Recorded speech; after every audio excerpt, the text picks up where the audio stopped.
All right, how's everybody doing today? Hotep, hey, this is Michael Imhotep, founder of the African History Network and host of the African History Network show. It is Sunday, November 3rd, 2024. And I wanted to come on and do a preview of an exciting new 12-week online history course that I teach called Ancient Kemet, the Moors, and the Ma'afa, Understanding the Transatlantic Slave Trade, what they didn't teach you in school. So this class is going to start up Saturday. It's going to start up Saturday, November 9th, 2024, 4 p.m. Eastern Standard Time. If you visit my website, AfricanHistoryNetwork.com, we have the information there where you can register for this online history course, and the class lesson plan is there as well. So I'm going to do an overview. We have cover about 200 slides in the class. There's 15 books that we reference. There are video clips, excerpts of interviews that I've done with some of our scholars. When you scroll down, you'll see the class lesson plan as well. So you can download this class lesson plan. Also, just click on the download button. All right. This content is PG-13, so you can use this with your children as well. It's not overly graphic. I don't do a lot of cursing or anything like that. Okay, so when we deal with the transatlantic slave trade, we have to understand that African people are the original people of North, Central, and South America, and came to this land prior to 1619. And I talk about this here in the class lesson plan. We give you a brief overview. There are 80 to 100 articles that we reference, 15 books, etc. We have to understand that African people have been in the land we call the United States of America going back at least 51,700 years ago.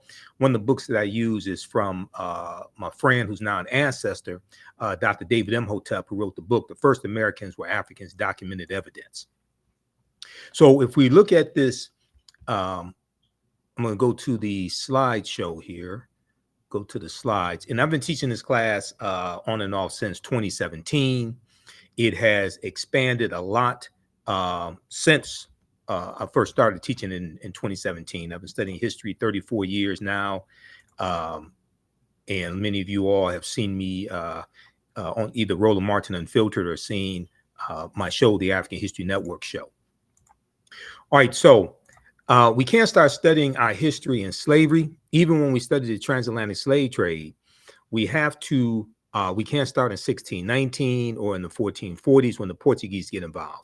We have to understand the history chronologically and deal with the 800-year occupation of Europe by the Africans known as the Moors, who entered the Iberian Peninsula, today known as Spain and Portugal, in 711 AD. Okay, from North Africa, coming from Morocco in 711 AD. And they're going to take the teachings from the Nile Valley region of Africa into Europe, and this is what's going to bring Europe out of the Dark Ages. Okay, so we also have to understand that African people are the original people of North, Central, and South America and have been in the land we call the United States of America at least 51,700 years ago. So we see an attack on the teaching of African American history. We saw that in Florida. We've seen it in other states like Oklahoma and Georgia that have passed laws that suppress the teaching of African American history, the history of slavery, the history of civil rights. And they say things like they don't want to make children feel guilty about what their ancestors have done, or teach subjects that make children feel sad and things of this nature.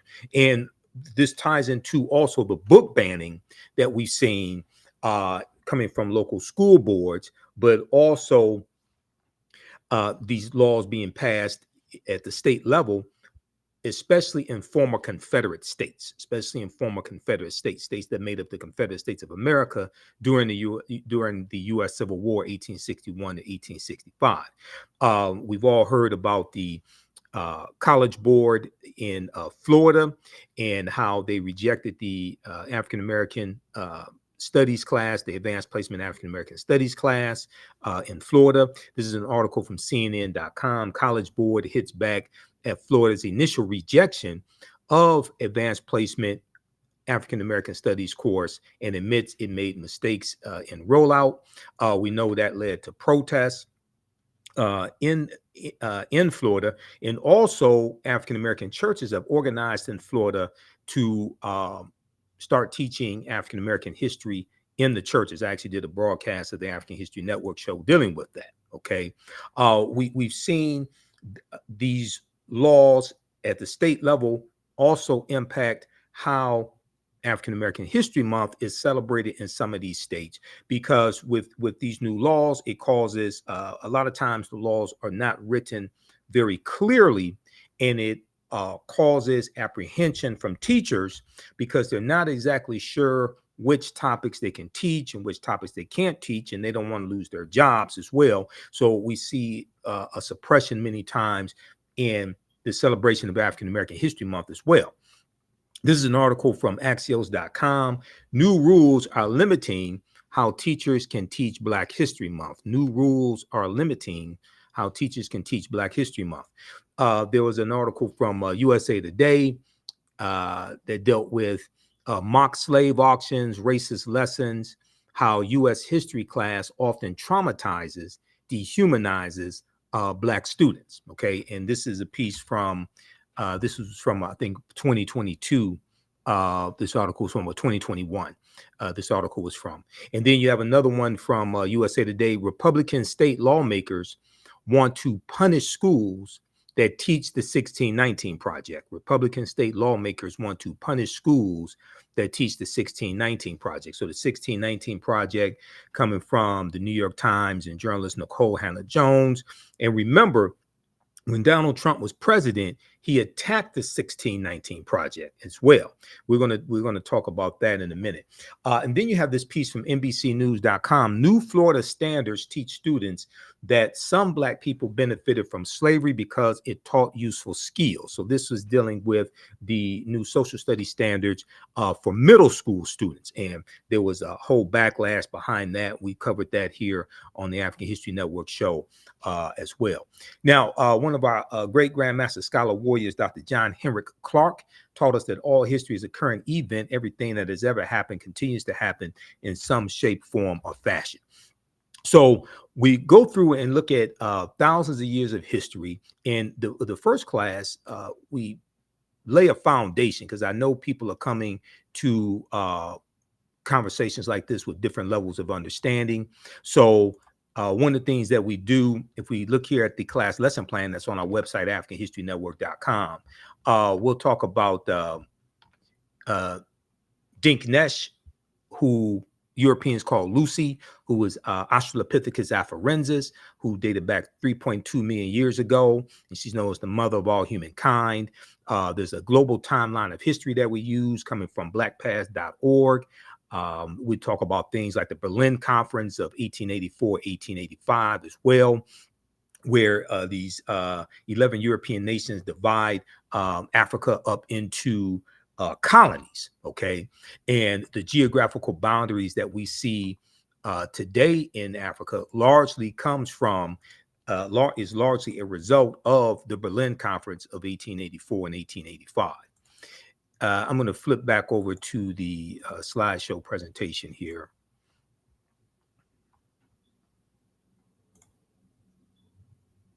All right, so when we look at Dinknesh, and her remains were found, it was about 40% of the remains, her remains that were found, and she got the name Lucy from the team that was working with Dr. Donald Johansen. She was found in 1974 in Ethiopia, and his team was listening to the song Lucy in the Sky with Diamonds by the Beatles, so they named her Lucy, okay? And anytime that I speak, I know I may say some things that are outside the circumference of some people's awareness. So just because you know everything that you know about what you know does not mean you know everything there is to know about what you know. There's still things that exist outside the circumference of your own awareness. I learned that from one of my teachers, Dr. Ray Hagins of the African Village. We also talk about Juneteenth some. Okay, now I've done a lot of presentations dealing with the history of Juneteenth, June 19th, 1865, the history leading up to that. And I've been on shows, everybody from Areva Martin's show, CNN legal analyst Areva Martin, KBLA 1580 AM out of Southern California, to Carl Nelson's show, WOLB out of Baltimore. I've been on Roland Martin Unfiltered, the African History Network show, etc. But this is an article from 2021 from the New York Times. Most Americans know little or nothing about Juneteenth poll finds, okay? And it found that about 60% of Americans knew little or nothing about Juneteenth. It found that African Americans knew more than most Americans. Now, more people have found out about Juneteenth since this poll was taken in 2021. But unfortunately, a lot of what people think they know about Juneteenth is false, because contrary to what is said in mainstream media, Juneteenth was not the last day of slavery. Okay, Juneteenth was not the last day of slavery. And also the Emancipation Proclamation did not free the slaves. We know that Maryland, Missouri, Kentucky, and Delaware were exempt from the Emancipation Proclamation, okay, January 1st, 1863. And the Emancipation Proclamation was put in place. It was not designed to free the slaves. It was an ultimatum that Lincoln gave the South, and it was designed to bring the South back into the Union. That was the goal. It was designed to bring the South back into the Union. So I have extensive research on Juneteenth and leading up to it, but also it's important to understand that Kentucky and Delaware did not abolish slavery until December 18th, 1865, when the 13th Amendment was adopted. Okay, so this is 6 months after Juneteenth. So how could Juneteenth be the last day of slavery? But I can constantly hear in mainstream media them misstating what happened. And even this past June for Juneteenth, I heard on MSNBC and CNN, things like this, them saying that, you know, this was the last day of slavery, etc. No, it was not. And Major General Gordon Granger, when he delivers General Order Number 3 on June 19th, 1865 in Galveston, Texas, there are about 250,000 enslaved Africans all throughout Texas, okay? All of them did not get the news on the same day. All of them did not get the news that they were free on the same day. It's going to take Major General Gordon Granger almost a year to go all throughout the state of Texas. And when he goes in, he has about 2,000 Union troops, most of them African-American men. They have to physically bring Texas back under the control of the Union, because Texas was part of the Confederacy. So it takes almost a year to go through Texas and deliver General Order Number 3 and physically bring Texas back under control of the Confederacy. So June 19th, 1865, even though it did happen, that was the agreed upon date to celebrate Juneteenth and celebrate enslaved Africans in Galveston, Texas, as well as Texas getting the word that they were free. But they did not all get the word on the same day. Okay, they were riding on horseback, not in Escalades. Major General Gordon Granger, they were not riding in Escalades. They didn't have social media. Okay, so that's something else that you learn when you dig into this history. All right, now it's important to understand that Maryland did not abolish slavery until November 1st, 1864. November 1st, 1864. So this is almost 2 years after the Emancipation Proclamation. There's a really good article that I use in the second class that I teach, Black Resistance Movements, 1492 to 1968, from Christopher Columbus to the Haitian Revolution to the Black Power movement. It's called The Not Quite Free State of Maryland. The Not Quite Free State of Maryland. And this piece is from the Washington Post. And it talks about how Maryland dragged its feet when it came to ending slavery. Okay. If we flip over to this here, I just pulled this article up. I want to show this to you. How's everybody doing? Give us a thumbs up, give us a heart, give us a like on this broadcast. You can visit my website, AfricanHistoryNetwork.com. Register for this online course right now, this 12-week online course. We do the sessions live. All the sessions are archived and recorded. You can go back and watch it anytime. So you don't have to be live in class to watch it. You can go back and watch it a year from now, 2 years from now. You'll still have full access to the class. And the content is PG-13, so you can use this with your children. It's not overly graphic. I don't do a lot of cursing, anything like that. The not quite free state. Maryland dragged its feet on emancipation during Civil War. So this is from September 13th, 2013 by Miranda Spivak. And very quickly here, it talks about how the Emancipation Proclamation, which freed the slaves in the state that had seceded, went into effect January 1st, 1863. Now, the states that had seceded is talking about the Confederacy, but the Union had no authority to dictate to the Confederacy anything, because those 11 states separated from the Union, starting with South Carolina, December 20th, 1860. And they're going to set up their own government. They're going to form the Confederate States of America in early 1861, right around February 1861. They form the Confederate States of America. They set up their own constitution, their own monetary system. So the Union has no authority to dictate to them to do anything. The Emancipation Proclamation was a military strategy, stating that if those territories in rebellion against the Union did not come back into the Union by January 1st, 1863, that their slaves would be set free. Okay. And the preliminary Emancipation Proclamation was issued September 22nd, 1862. So as the article says, but Maryland didn't act until 1864. But Maryland did not act until 1864, when it held a referendum. And even then, the outcome wasn't at all certain. Even then, the outcome wasn't at all certain. And let me try to zoom in something for you on this. Okay. So it goes on to say the vote. So they had in Maryland, they put it on the ballot, okay, to determine whether or not they were going to end slavery. The vote tipped in favor of abolition only after the absentee ballots of soldiers fighting for the North were counted. The final tally was 30,174 in favor of freeing the slaves to 29,799 against it. Okay, so it barely passed. Okay, it barely passed. So on November 1st, 1864, Maryland's slaves were declared free only a few months before Congress would approve the 13th Amendment abolishing slavery. And we know the 13th Amendment is going to be adopted December 18th, 1865. Okay. Many blacks in Maryland had taken matters into their own hands by that time, either escaping to the district or enlisting in the Union Army, where they served as free men. Okay.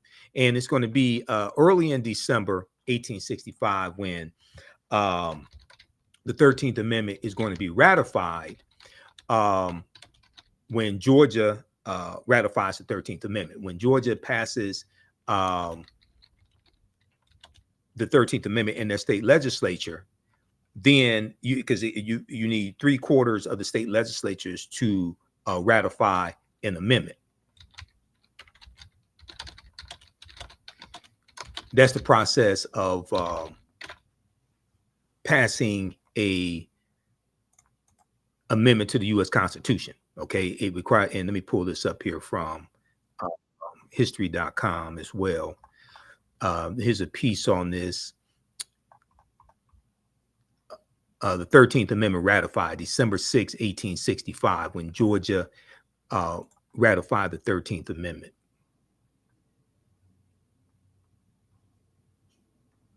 Okay, hold on if I can.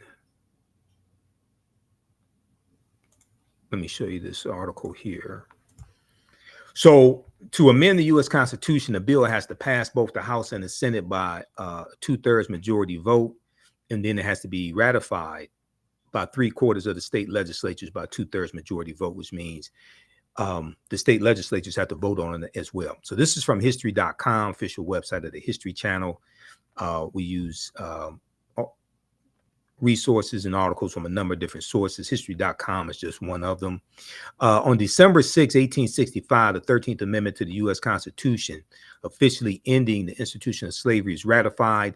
Quote, neither slavery nor involuntary servitude, except as a punishment for a crime whereof the party shall have been duly convicted, shall exist within the United States or any place subject to their jurisdiction. Okay, now, that, as I stated to the Detroit Reparations Task Force on March 2nd, 2024, when I gave my historical presentation to them, and it's on our YouTube channel, Michael Imhotep, and on our Facebook fan page, the African History Network, you can go see the presentation, and I did a visual presentation for them.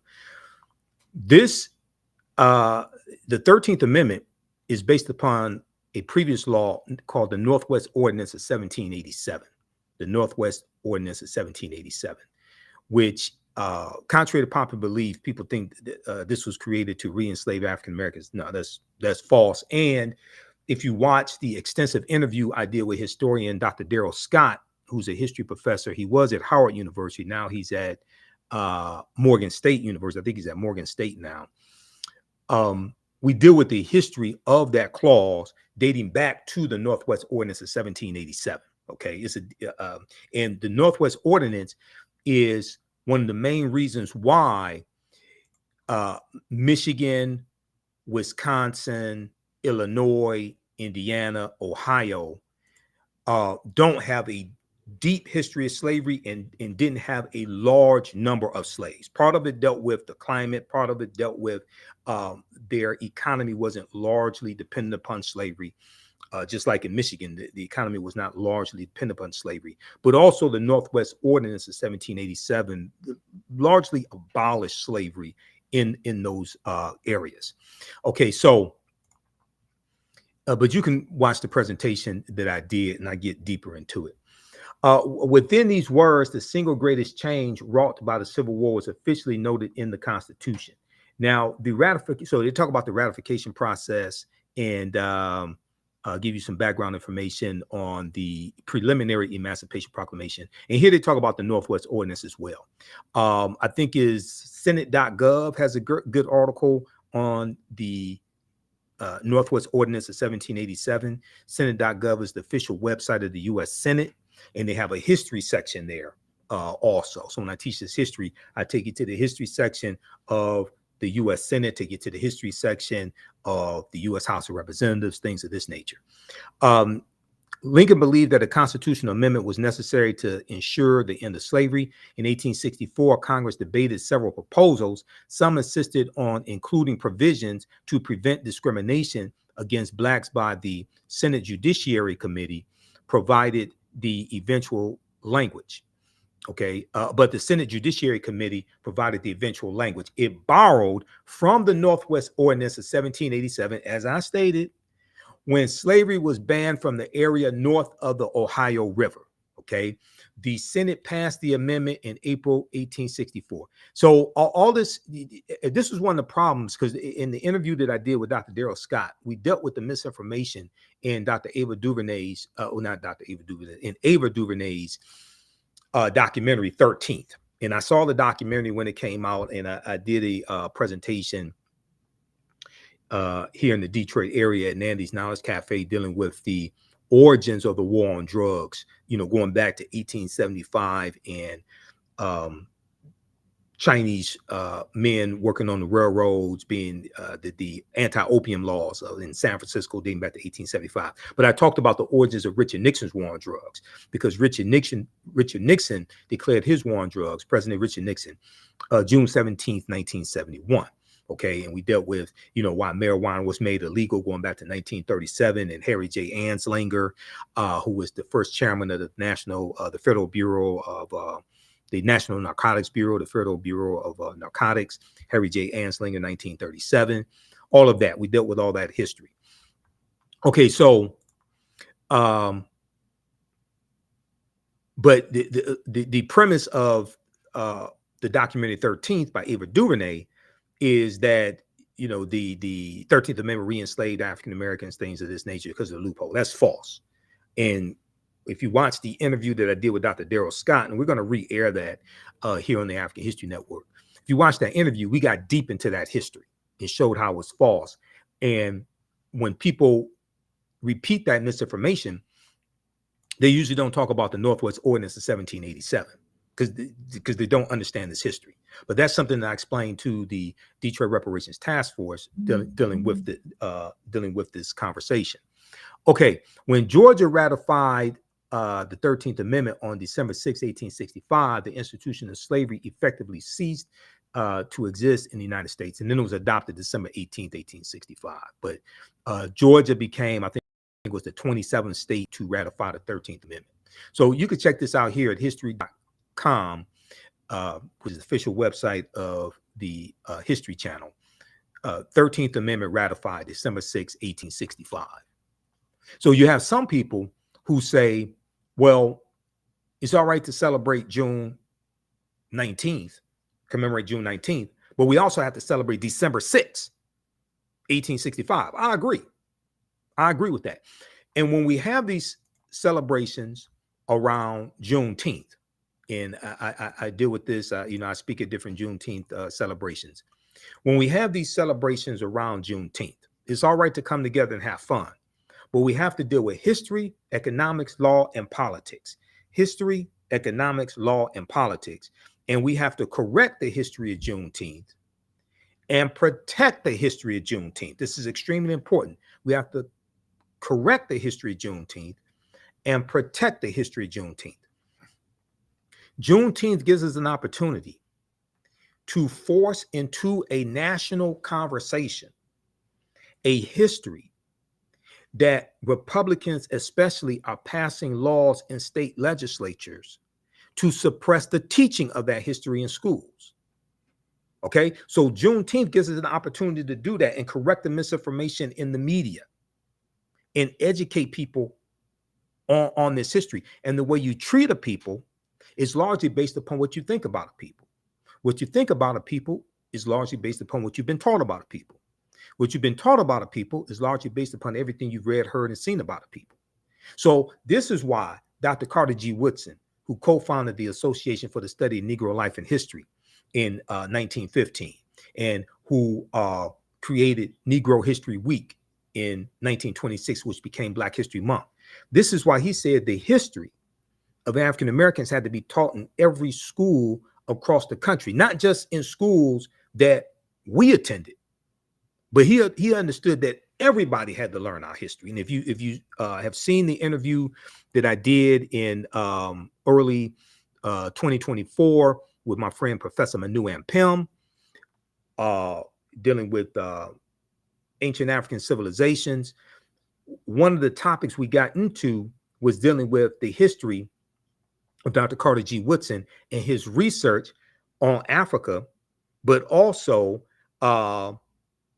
the creation of the ASALH, Association of the Study of African American Life and History. Okay. All right. Now, let's continue. Give us a thumbs up, give us a heart, give us a like on this broadcast. And visit our website, AfricanHistoryNetwork.com. If you like this type of information, visit our website, AfricanHistoryNetwork.com, because you can register for this 12-week online history course that starts up Saturday, November 9th, 2024. Classes on sale, $80. You can use this with your children. You can download our lesson plan. We have an extensive lesson plan here for each class session. We cover thousands of years of history and what leads up to the transatlantic slave trade taking place.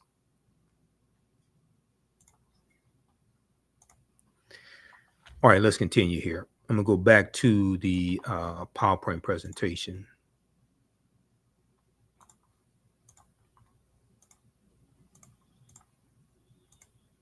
Okay, so a lot of people ask, you know, how you pronounce your last name. Last name is Imhotep, Imhotep. Now, who was Imhotep? Imhotep was one of the greatest people that ever lived in human history. He was a high priest, a physician, an architect. He was a designer of the step pyramid at Saqqara for Nasubiti Zoger, or Pharaoh Zoger, in the Third Dynasty. He was known as the world's first multi-genius. Okay. He lived somewhere circa 3000 BC. You'll see some estimates 2700 BC to 3000 BC, somewhere around there. Okay. This book here by Dr.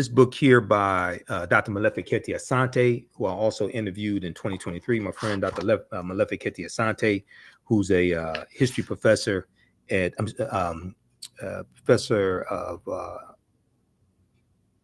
African American Studies at Temple University in Philadelphia. He's a prolific author of dozens of books dealing with Africa and African American history. This is one of his books here. We use this in the class, The Egyptian Philosophers, Ancient African Voices, from Imhotep to Akhenaten. Okay, this right here. So you don't have to buy any of these books to follow along in class. We show you excerpts on the screen. If you want to have them for your own personal library, that's fine. The Egyptian Philosophers, Ancient African Voices, from Imhotep to Akhenaten. Now, Imhotep means he who comes in peace in the ancient Medu Neter language. And he was known as the world's first multi-genius. Now, these are two famous statues of Imhotep. Okay. So this is Imhotep, and this is not Imhotep. In the 2001 movie, The Mummy Returns, the villain's name was Imhotep. And you have this Arab Eurasian looking actor, Arnold Vosloo, who portrayed High Priest Imhotep in the movie The Mummy Returns. Okay. Consequently, many of our children think that one of our greatest ancestors was evil and not of African descent. Okay, so he was a high priest in the movie, and he was a villain. Okay. Now here's a picture of the step pyramid that Imhotep was the architect of. Now, also, this is why we have to be so guarded of the type of imagery and information that we allow our children to consume. Okay, because as Dr. Linda Jeffries, one of my teachers, says, whoever controls the images controls the self-esteem, the self-development, the self-worth of the people. Here's a picture of the step pyramid at Saqqara, who Imhotep was the architect of. Now, this was a early form of pyramid building called a mastaba, a flat bench pyramid, the mastaba, okay, which is different than the pyramids of Khufu, Khafre, and Menkaure that are more sloped and it's a more intricate design. So we talk about the BC and AD dating system, as well as CE, Common Era, and before the Common Era as well. There's a concerted effort to get away from the Christian-based dating system, which was popularized by the Venerable Bede, an English monk named Bede, B-E-D-E, in 8th century, in 8th century Common Era AD. There's a concerted effort to get away from that. All right, now, the 1619 Project, everybody has heard about the 1619 Project. And as I said before, Donald Trump led an attack on the 1619 Project. And then he created, when he was president, he created the 1776 Commission, the 1776 Commission that put out a non-historical, ahistorical view of history. Luckily, President Joe Biden disbanded the 1776 Commission when he became president, and he took down that report that they had at whitehouse.gov. All right. But what a lot of people don't know, and I've done some presentations in the past before about this, much of what we've been told about Virginia's first Africans, August 20th, 1619, is wrong. Okay. And contrary to popular belief, African people were here in the land we call the United States of America, going back at least 51,700 years ago.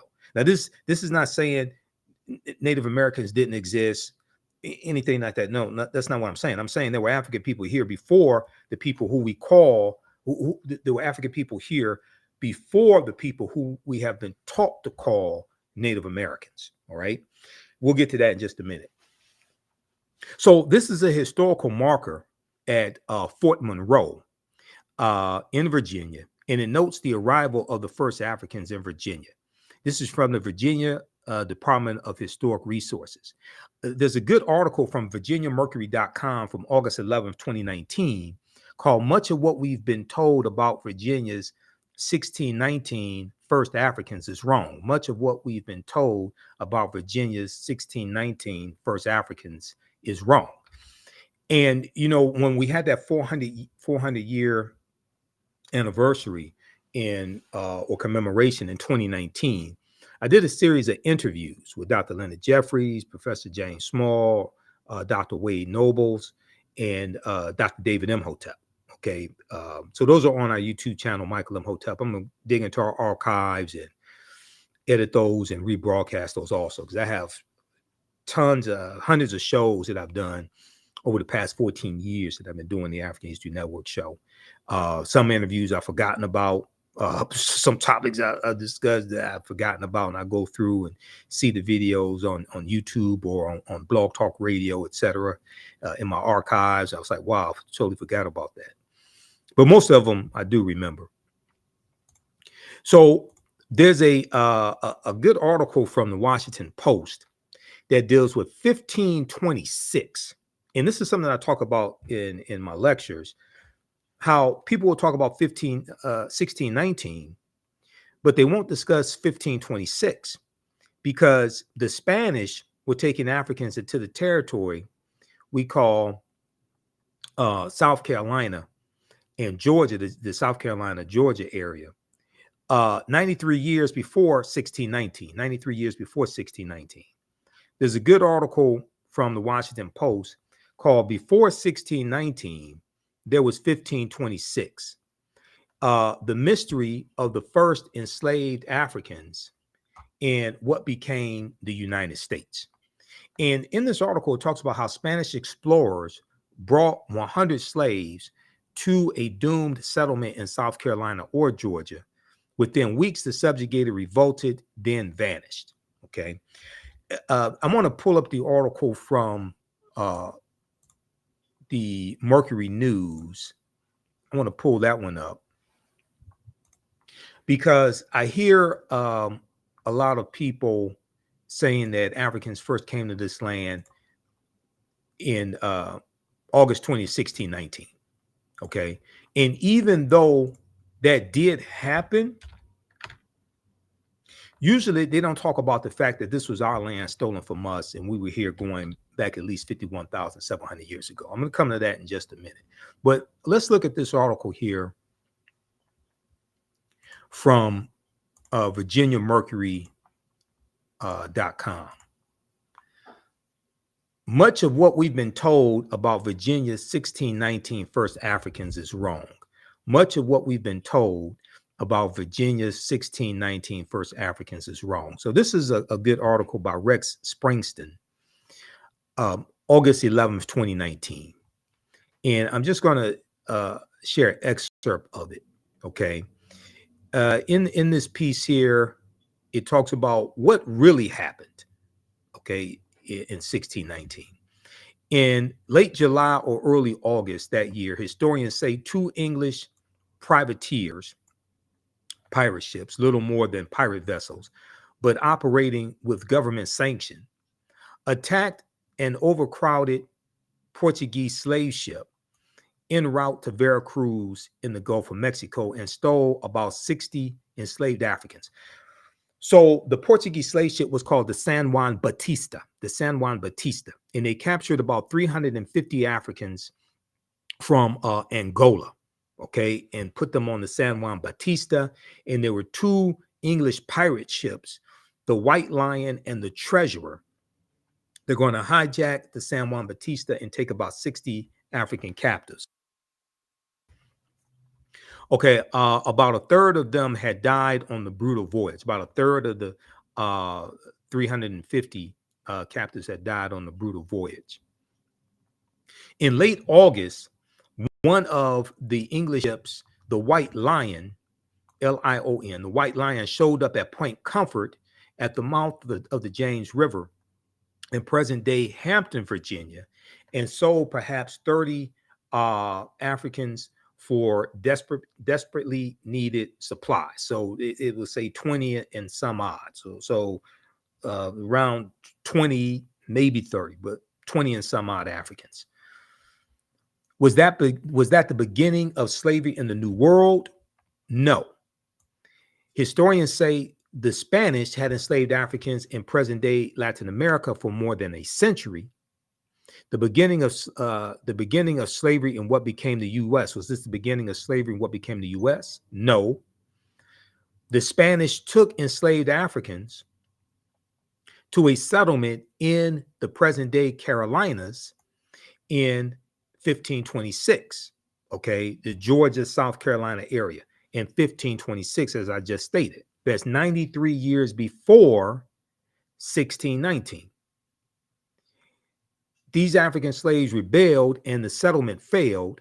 Also, the Spanish took African slaves to St. Augustine, Florida, which, unlike the Jamestown colony in Virginia, still thrives. That was in 1565. Okay, and we know that you had Africans being taken into Bermuda in 1616, which was an English colony. It turns out that enslaved Africans were taken to English-controlled Bermuda, part of North America, in 1616. So that's 3 years before, even though that's not part of the contiguous United States, but that was an English colony. That's 3 years before 1619. Okay, so read the rest of this article as well, and we deal with this in the class. Much of what we've been told about Virginia's 1619 first Africans is wrong. The other thing that a lot of people don't understand is that codified slave laws did not exist in any of the 13 colonies, or what would become the 13 colonies, in 1619. Okay, codified slave laws didn't exist then. If you look at one of the books we use in the class is Before the Mayflower by Lerone Bennett Jr. And I think I have it in this presentation here, the page 40 from the 6th edition of Before the Mayflower. And if I don't have it, I'll pull it up. Let me see here. Where is that? Okay, it's later in the presentation right here. Let me show you this. Let me go to this page here. So this is chapter 2 of Before the Mayflower by Lerone Bennett Jr., 6th edition, page 40. And one of the things he's talking about is how the history of how slavery evolves in the 13 colonies and what will later be the United States. The way it evolves is not the way we think it happened, is not actually how it happened. Okay. And you have to understand Bacon's Rebellion of 1676 in the colony of Virginia. And then around 1681 or so, 1680, 1681, they start using the term white in widespread usage to denote these Europeans, because before that they were referred to as Englishmen or Christians, etc. And this is designed to break up the alliance between poor European indentured servants and poor Europeans and African people, enslaved African people, free African Americans. So here on page 40, Lerone Bennett Jr. says, let's pick it up here in the highlighted part. There was, to be sure, prejudice, obsession about race and color. I'm saying there was, to be sure, prejudice then, but it was largely English class prejudice, which was distributed without regard to race, creed, or color. There were also, needless to say, prejudiced individuals in the colony. But, and this is the fundamental difference between prejudice and racism, their personal quirks and obsessions were not focused and directed by the organized will of a community. Their personal quirks and obsessions were not focused and directed by the organized will of a community. The basic division at that juncture was between servants and free people. And there were whites and blacks on both sides of the line, servants and free people. Of all the improbable aspects of this situation, the oddest to modern blacks and whites is that white people didn't seem to know that they were white. White people didn't seem to know that they were white. It appears from surviving evidence that the first white colonists had no concept of themselves as white people. The legal documents identified whites as Englishmen and or Christians. Englishmen and or Christians. The term white, with its burden of arrogance and biological pride, developed late in the century as a direct result of slavery and the organized debasement of blacks. The same point can be made from the other side of the line. For a long time in colonial America, there was no legal name to focus white anxiety.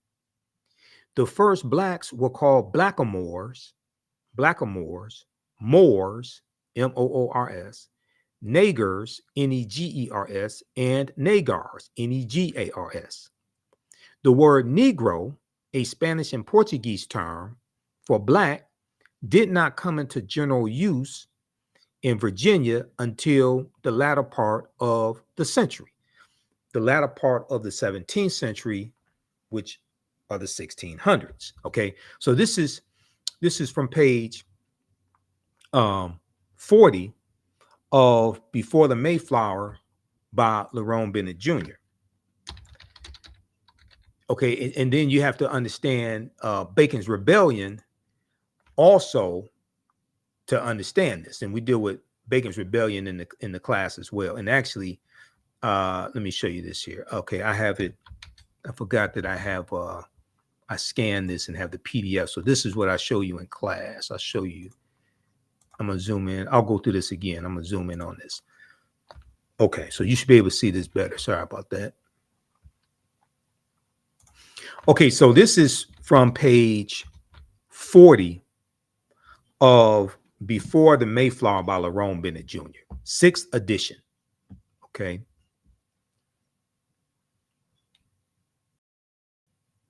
And what he's explaining in chapter 2 is how slavery evolves in the colonies. And the way that we think all of this evolved and happened is different than the way it actually happened. He talks about working together in the same field, sharing the same huts, in the same situation, and the same grievances. The first black and white Americans, aristocrats, accepted. The first black and white Americans, aristocrats, accepted, developed strong bonds of sympathy and mutuality. They ran away together, played together, and revolted together. They revolted together. That's Bacon's Rebellion, for instance, in 1676 in the colony of Virginia. They mated and married, siring a sizable mixed population. In the process, the black and white servants, the majority of the colonial population, created a racial wonderland that seemed somehow un-American in its lack of obsession about race and color. There was, to be sure, prejudice then, but it was largely English class prejudice, which was distributed without regard to race, creed, or color. There were also, let's see, without regard to race, creed, or color. There were also, needless to say, prejudiced individuals in the colony, but this is a fundamental difference between prejudice and racism. Their personal quirks and obsessions were not focused and directed by the organized will of a community. So racism is a system of advantage and privilege distributed based upon race, coming out of the ideology of European white supremacy. Racism occurs when one race of people control the majority of the wealth, power, resources, benefits, privileges, land, access to education, access to opportunity, jobs, etc. And they use that to marginalize, subordinate, and do harm to another race of people by encoding that into the laws, into the legal systems, etc. This is racism. Racism is a system of advantage and privilege distributed based upon race. That's different than prejudice. That's different than somebody having a predisposition to people based upon race, creed, or color, or not liking people, or bigotry, not liking people because of their race or ethnicity or something like that. Racism is a power structure. Racism is encoded into the laws and policies. Okay, so let's go back to this page 40 of Before the Mayflower. Their personal quirks and obsessions were not focused and directed by the organized will of a community. The basic division at that juncture was between servants and free people. The basic division at that juncture was between servants and free people, and there were whites and blacks on both sides of the line of servants and free people. Of all the improbable aspects of this situation, the oddest to many blacks and whites is that white people did not seem to know that they were white. It appears from surviving evidence that the first white colonists had no conception of themselves as white people. The legal documents identified whites as Englishmen and or Christians. Englishmen and or Christians. The word white, with this burden of arrogance and biological pride, developed late in the century, late in the 17th century, late in the 1600s, as a direct result of slavery and the organized debasement of blacks. So this is going to be after Bacon's Rebellion of 1676. The same point can be made from the other side of the line. For a long time in colonial America, there was no legal name to focus white anxiety. The first blacks were called blackamoors, Moors, Negers, and Negars, Negers, Negers, and Negars, Negars, okay? Blackamoors and Moors, Moors. The word negro, a Spanish and Portuguese term for black, did not come into general use in Virginia until the latter part of the century, latter part of the 17th century, the 1600s, okay? All right, so read this. This is from page 40, Before the Mayflower, 6th edition by Lerone Bennett Jr. Okay, so what he's talking about, then you have the Virginia Slave Codes of 1705, right? Virginia Slave Codes of 1705. In Section 4 of the Virginia Slave Codes makes a distinction between Moors and Negroes. The Virginia Slave Codes of 1705. When we look quickly here at Bacon's Rebellion, there's a good article from the History Channel on this, and it deals with, and I've talked about this in my classes as well, it deals with them burning down the town of Jamestown, Virginia. So if you look at this article here, Why America's first colonial rebels burned Jamestown to the ground. How many people know this history? Why America's first colonial rebels burned Jamestown, Virginia to the ground. Bacon's rebellion was triggered when a grab for Native American lands was denied.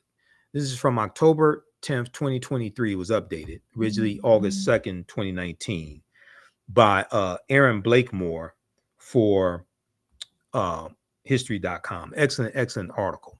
Okay. And here's a depiction of them burning Jamestown, Virginia to the ground right here. Okay, so very briefly here. A lot of people in this group have shot. Okay, so very briefly here. I'm going to skip over some of this. It talks about Nathaniel Bacon. So long story short, what was happening is you had the tobacco plantations in the colony of Virginia, and the white indentured servants and the African and the enslaved Africans, they were both being exploited by the same people. Okay, and the poor whites, all of this, they were both being exploited by the wealthy plantation owners.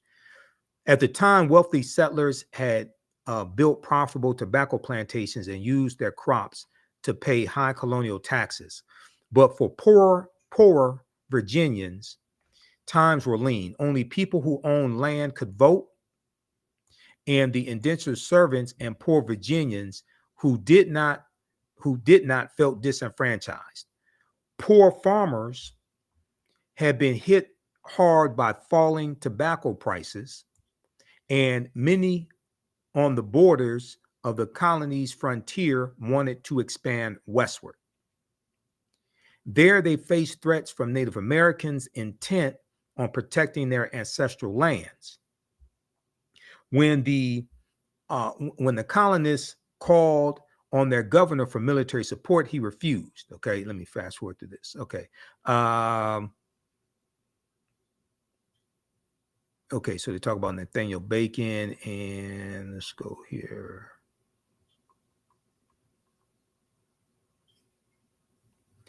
Bacon declared a rebel by Virginia governor.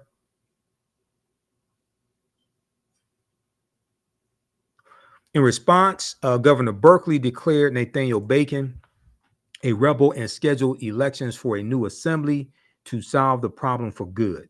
But Bacon was immediately elected to that legislative body, and when he headed to Jamestown, Virginia, to begin his tenure there, he was met with a chilly welcome. Okay, so Bacon gathered his troops. A few weeks later, he marched toward Jamestown, Virginia, with 500 supporters, the rebels, and another demand to lead the colony into war against Native Americans.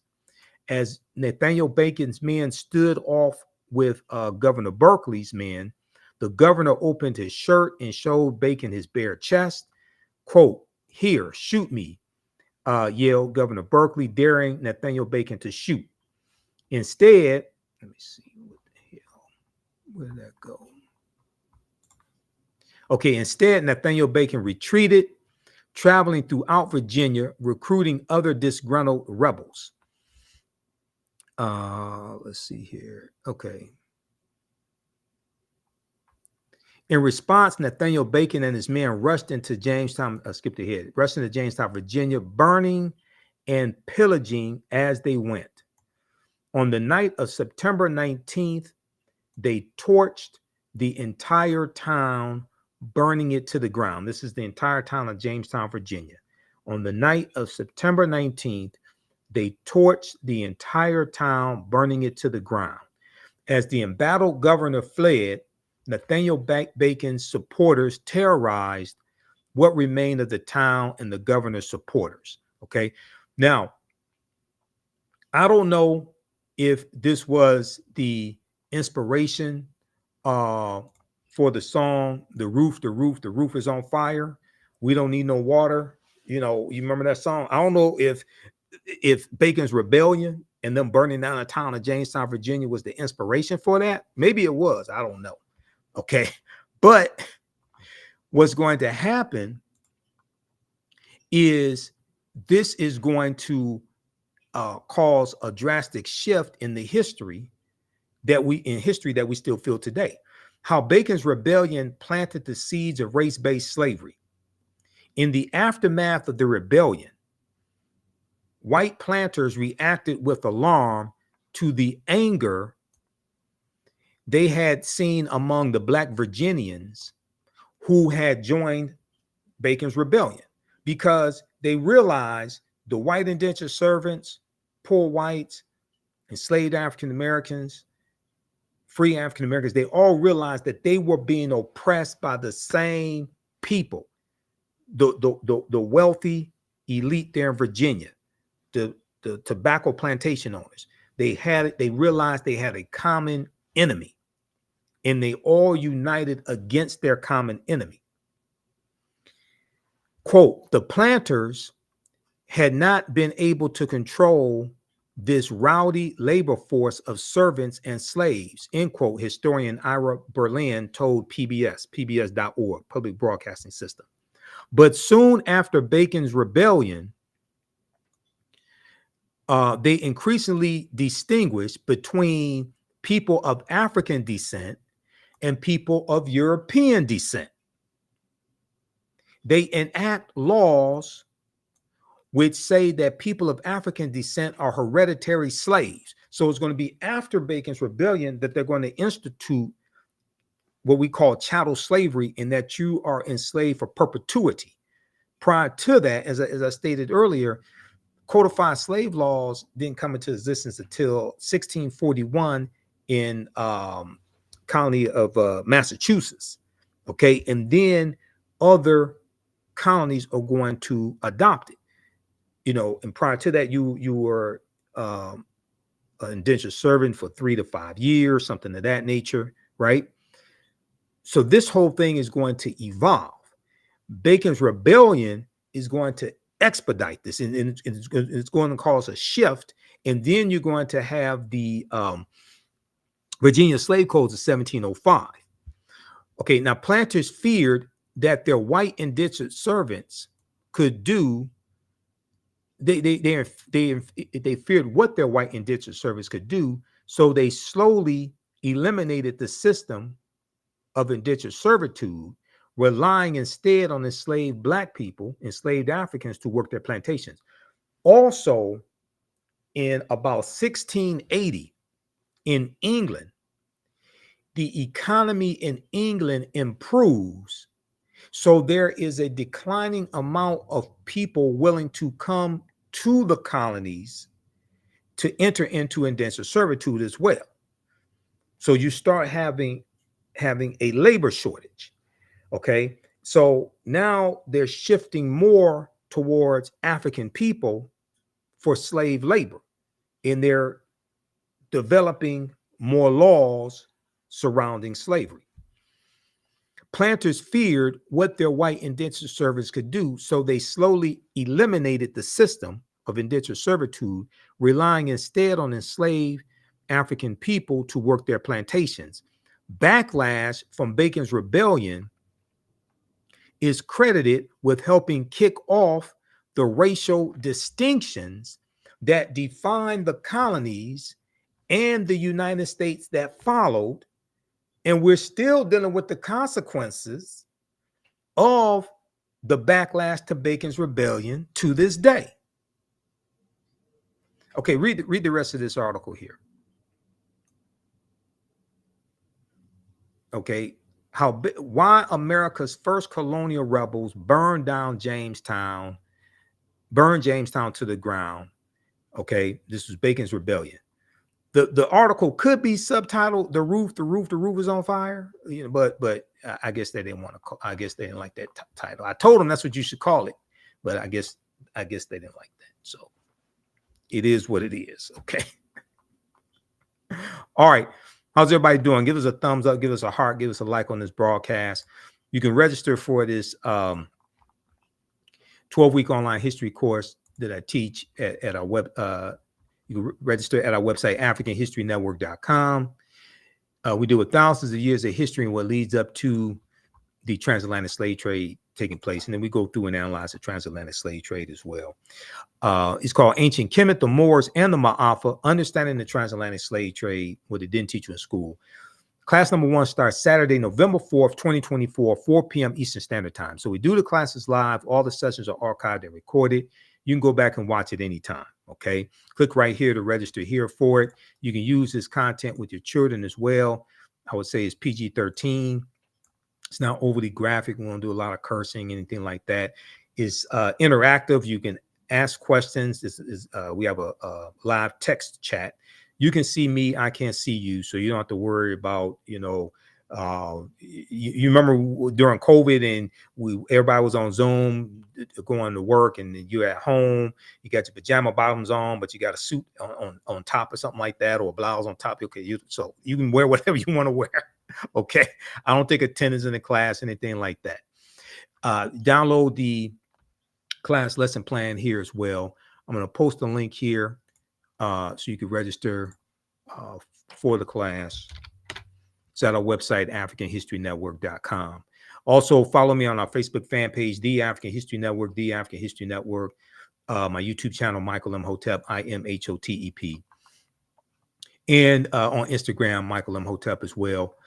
You can also, if you want to support us through Cash App or PayPal, you can do that also. You scroll down the page, we have our Cash App information, $ the AHN show through Cash App, and through PayPal, paypal.me/the AHN show. We added information here, information about the African History Network show, Sundays, 9 p.m. 11 p.m. Eastern Standard Time. But here's our Cash App information, $ the AHN show, SHOW. When you go to it, it'll say Michael and show my picture there, most likely. You click on the link. It takes you to our Cash App QR code. Okay, so you can scan that. These are some fake African History Network Cash App accounts. There's 5 that I have identified. I don't know what Cash App is doing. I'm still trying to get them to shut these fake African History Network Cash App accounts down. Like this one here says, the AHN show, SHO. Ours is the AHN show, SHOW. So they've been stealing money from us. Here's you can click on this link. That's our link for PayPal also. Okay.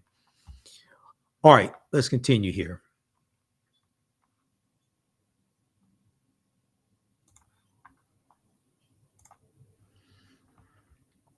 Let me go back to the PowerPoint presentation. So I want to go to this clip here of Dr. David Imhotep. And I showed this in class. This is from, I think this is about 2011. Dr. David Imhotep was on he was interviewed by WKRP in Cincinnati. Okay. So we deal with, a lot of you have seen the interviews I've done over the past few years with Dr. David Imhotep, who wrote the book, The First Americans Were Africans, Documented Evidence, and his follow-up book, The First Americans Were Africans, Revised and Expanded. We know he became an ancestor in late 2023.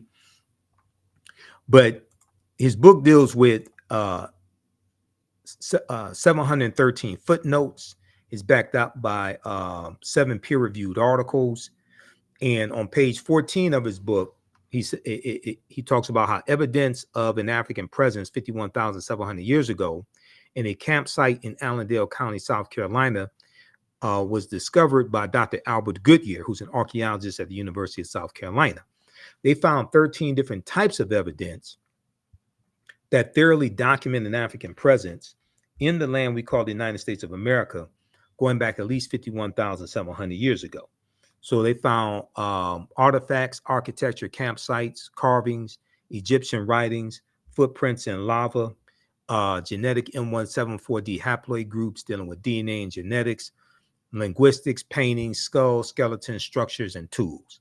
They found 13 different types of evidence thoroughly documented in African presence. This right here is a picture of Dr. Albert Goodyear. This is an article that came out 20 years ago, November 18th, 2004, from ScienceDaily.com. ScienceDaily.com. The name of this article is New Evidence Puts Man in North America 50,000 years ago. Okay. And an excerpt of the article from ScienceDaily.com. And this is a scientific website. They have all types of archaeological discoveries, scientific discoveries, things of this nature. An excerpt from the article says, radiocarbon tests of carbonized plant remains, where artifacts were unearthed last May along the Savannah River in Allendale County by University of South Carolina archaeologist Dr. Albert Goodyear, indicate that the sediments containing these artifacts are at least 50,000 years old. Okay, indicate that the sediments containing these artifacts are at least 50,000 years old, meaning that humans inhabited North America long before the last ice age. So these humans were the short-statured Africans known as the Khoisan. Okay, the short-statured Africans known as the Khoisan that come from Southern Africa. An October 2012 genetic study published in Science magazine found that the Khoisan in Southern Africa are the oldest ethnic group of modern humans, with their ancestral line originating about 100,000 years ago. The Khoisan, formerly called by the derogatory term Bushmen, are genetically unique, and no other currently known population had separated so early from our common modern human ancestor, according to the report. So this is an article from Science magazine. Now here are two Khoisan sisters. These are the short-statured Africans. The Khoisan live mainly in Southern Africa, in territories spanning Botswana, Namibia, Angola, Zambia, Zimbabwe, and South Africa. They are largely divided into two groups: hunters and gatherers, known as the Sans people, or Sans people, and keepers of livestock, known as the Khoi people. Okay, Sara Baartman, Sarta J. Baartman, was Khoisan, okay, also known as Hottentot Venus, and you know she was sexually exploited in England in the 19th century. The Khoisan languages include the distinctive click sounds that are not found in the languages of their neighbors. Okay, there's an article from AtlantaBlackStar.com called 5 Ethnic Groups That Prove the First Humans Were Black, and it talks about the Khoisan. Okay, now here is the Dr. David Imhotep on being interviewed on WKRP in Cincinnati, Channel 5. For those that remember the TV show with Venus Flytrap and Lonnie Anderson from the late 1970s, early 1980s, about the radio station WKRP in Cincinnati, there really is a WKRP in Cincinnati. I don't know if there's a radio station, but there is a TV station. Let's go to this clip.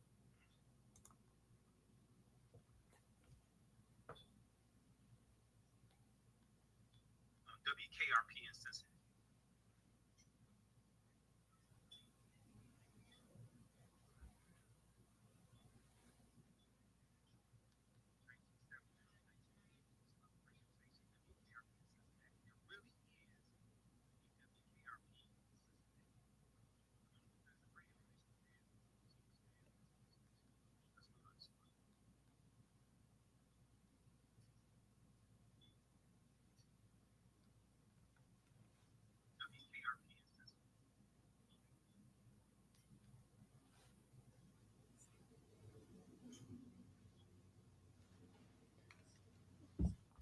We're boating 130,000 years ago, and I beg to differ. Last year. Wow, and we should say, and we have a picture of the book too, and it's the first Americans were Africans, and we were talking about Dr. Ivan Van Sertima because I remember back in the 1980s, my dad took me to hear him. He came here to Cincinnati, and his book was "They Came Before Columbus," and he talked about how Africans were here. He had a lot of, great research information, and so it was just kind of eye-opening. But we haven't heard a lot about that recently. So tell us how you got involved here. I'm showing that Africans not only came before Columbus, they came. Wow, and we should say, and we have a picture of the book too. It's the first Americans were Africans, and we were talking about Dr. Ivan Van Sertima because I remember back in the 1980s, my dad took me to hear him. He came here to Cincinnati, and his book was "They Came Before Columbus," and he talked about how Africans were here. He had a lot of, great research information, and so it was just kind of eye-opening. But we haven't heard a lot about that recently. So tell us how you got involved here. I'm showing that Africans not only came before Columbus, they came before the Indians. So you're going even farther back. I'm going farther back, at least 56,000 years old. Okay, now we've got a graphic up here about 130,000 years ago. Yeah, well, they sailed over here. And when I lecture, people say, well, wait a minute, humans weren't sailing, let alone they were boating 130,000 years ago. And I beg to differ.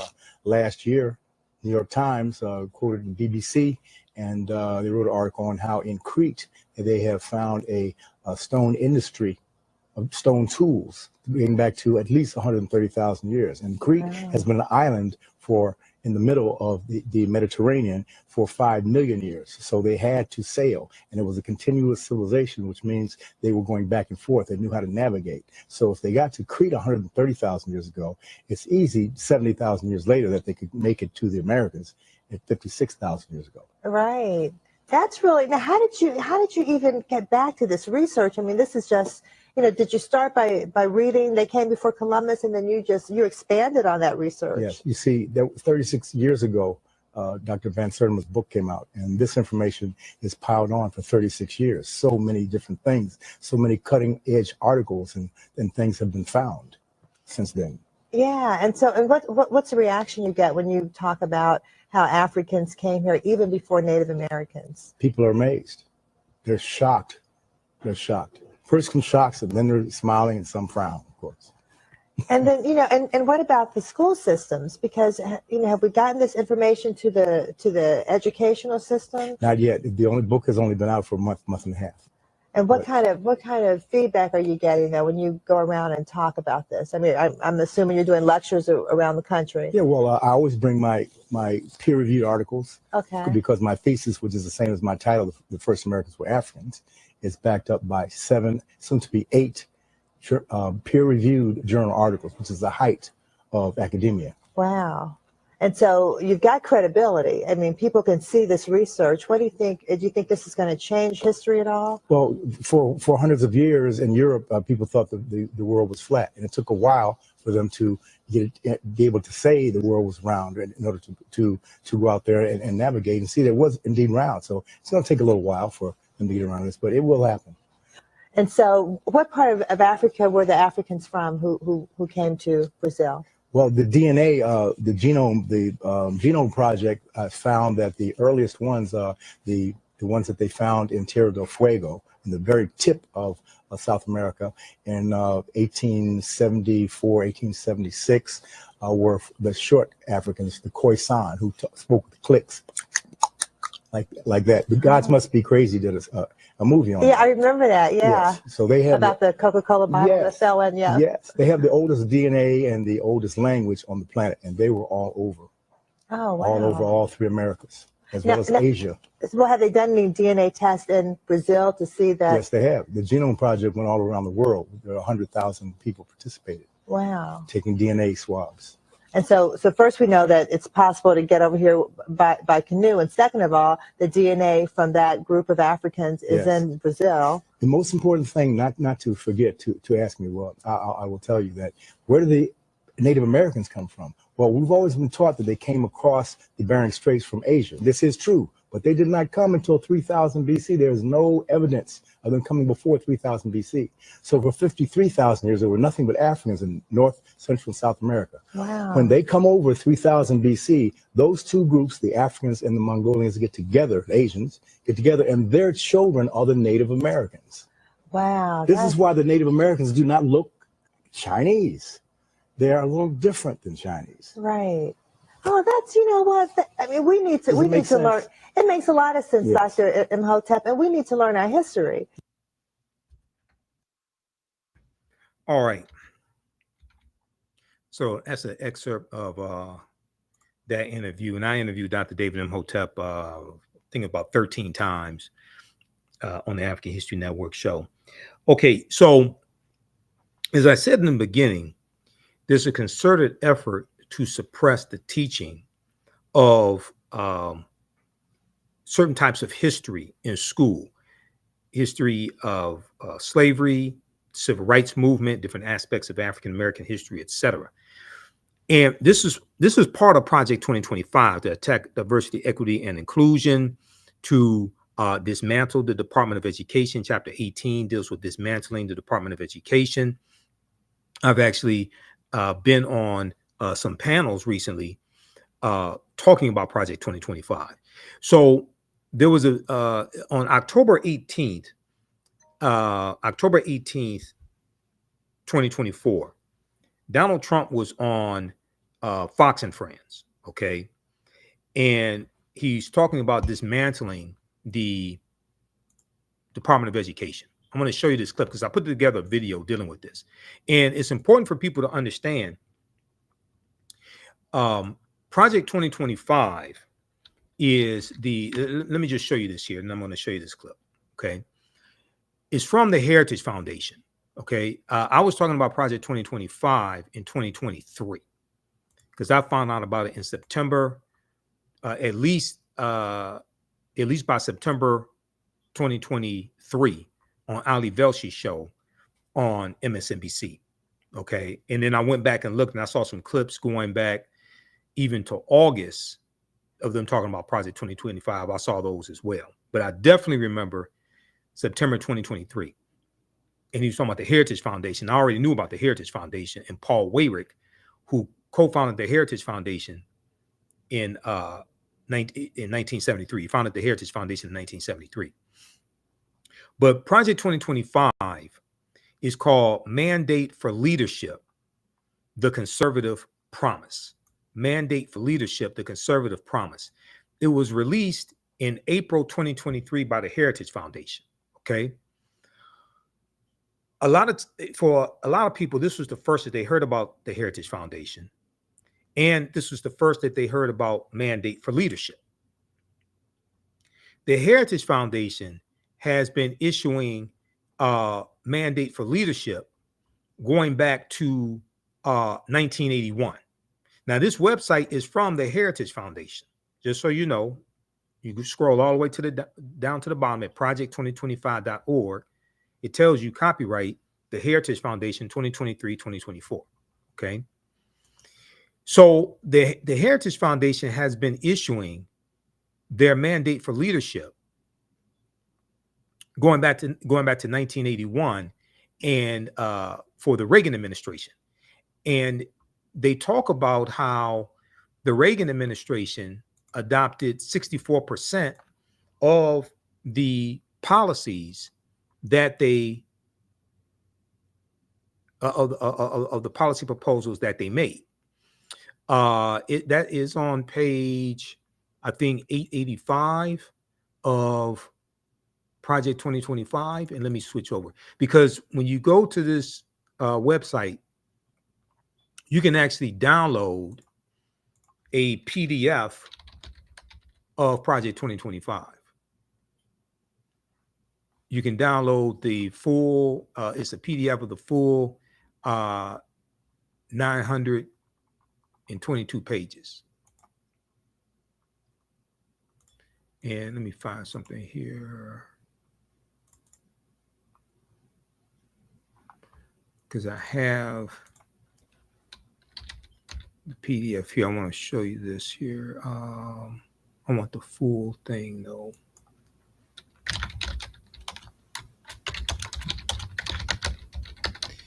What happened was the Reagan administration adopted 60% of the policies from Project 2025, from Mandate for Leadership in Reagan's first term. And let's see here.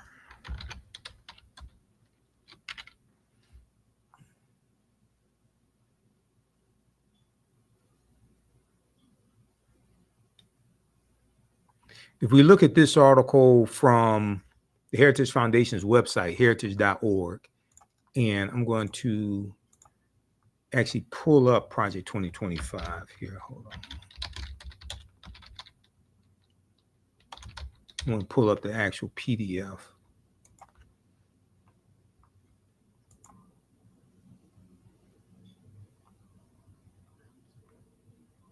All right. Let's look at this article here, because Project 2025 is also a backlash to the racial reckoning that took place in America after the killing of George Floyd. And you have the attack on critical race theory, attack on diversity, equity, and inclusion, things like this. All of this is connected. If we look at this here, this is from the Heritage Foundation's website, heritage.org. Reagan and Heritage, a unique partnership. This is from June 7th, 2004. June 7th, 2004. In here, it talks about the partnership in 1980. The partnership began in 1980. Ronald Reagan and the Heritage Foundation. It's hard to tell the story of one without much of the others. Heritage was President Reagan's favorite think tank, and Reagan was the embodiment of the ideas and principles Heritage holds dear. The partnership began in 1980 when Heritage provided the president-elect's transition team with detailed policy prescriptions on everything from taxes and regulation to trade and national defense. The published version of these recommendations, the 1,100-page Mandate for Leadership, was described by United Press International back then as, quote, a blueprint for grabbing the government by its frayed New Deal lapels and shaking out 48 years of liberal policy, end quote. The Heritage Foundation has been putting out their policy platform called Mandate for Leadership, the Conservative Promise, for over 40 years, going back to 1981. Project 2025 is the latest version of Mandate for Leadership, the Conservative Promise. Now, a lot of people found out, especially a lot of African Americans found out about this in July 2024 when Taraji P. Henson talked about it at the BET Awards and told everybody to look it up, Google it. That night, Project 2025 searches were trending on Google. But the Heritage Foundation, a right-wing think tank founded in 1973 by Paul Weyrich, has been crafting policy for Republican administrations for over 40 years. So anybody that thinks there's no coordination between the Trump administration, in the first Trump administration, the Trump transition team, and the 140 people who worked in the Trump administration who helped write Project 2025, as well as Donald Trump. He didn't write Project 2025, but he knows about it. He knows about their policies. Anybody thinks he's ignorant of this and doesn't know anything about it is stupid. Either stupid or ignorant, one of them. Because the evidence is there. In 2017, Donald Trump spoke at a Heritage Foundation conference. And I'm going to show you some more evidence here in just a minute, because see, your understanding of politics is directly related to your understanding of history. So the Heritage Foundation is telling you what they did in the Trump administration. The new president, I'm sorry, in the Reagan administration. They tell you about the Trump administration also. The new president used mandate to help realize his vision of a world free of communism, an economy that didn't crush people's dreams with high taxes and regulations, and an America and an America the world could admire once again. He gave copies to every member of his cabinet, talking about Ronald Reagan, because they printed it. I know Vice President Kamala Harris and other people say, can you believe that they wrote this down? Yes, they've been writing it down for over 40 years. The result, nearly 2/3 of mandates for leadership, 2,000 recommendations were adopted by the Reagan administration. Okay, nearly 2/3. You're talking about right about 64%. Because in one part of Project 2025, they tell you 64% of the 2,000 policy recommendations from the Heritage Foundation and Mandate for Leadership, the Conservative Promise, were adopted by the Reagan administration in Reagan's first term in office. A conservative commentator, William F. Buckley Jr., put it, the foundation had a great hour when Ronald Reagan was elected president and found waiting for him 3 volumes of heritage material designed to help him chart the nation's course in the right direction. It was really the wrong direction. 60% of the suggestions enjoined on the new president were acted upon, which is why Mr. Reagan's tenure was 60% successful, end quote, William F. Buckley said. Now, nobody said that Ronald Reagan wrote Mandate for Leadership, the Conservative Promise. In his second term, Ronald Reagan turned again to the Heritage Foundation for ideas and adopted many of them. He recited 22 specific proposals from Mandate for Leadership 2 in his second inaugural address in 1985, prompting the New York Times to say, quote, while the wording of the president's speech and the foundation's document were different, many of the proposals were strikingly similar. This is the same thing between Project 2025 and Donald Trump's Agenda 47. Many of the proposals are strikingly similar. Nobody said Ronald Reagan wrote Mandate for Leadership 2, but he adopted many of those policies. He adopted in his first term, about 64% of those policies. Okay, so read the rest of this here. This is for all the people that don't understand this background history. And then they give you a timeline of history and coordination between Ronald Reagan and the Heritage Foundation. This is at the Heritage Foundation's website. This is from June 7th, 2004. This article is from 20 years ago. Reagan and Heritage, a unique partnership. Some people may call it a partnership made in hell. You know, we won't go as far as to say something like that. Now, let me show you something else here.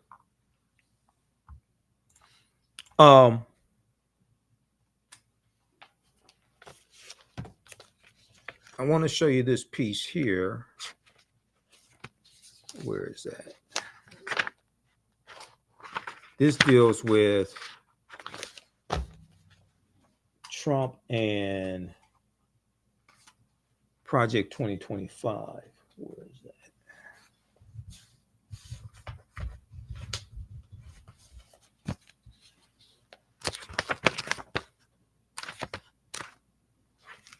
Hold on. I thought I had that.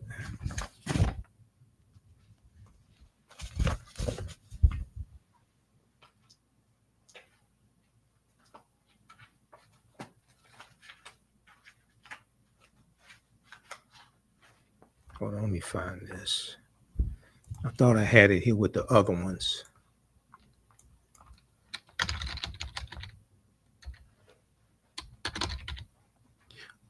This one deals with how in 2018, it talks about Trump adopting policies from the Heritage Foundation. Hold on.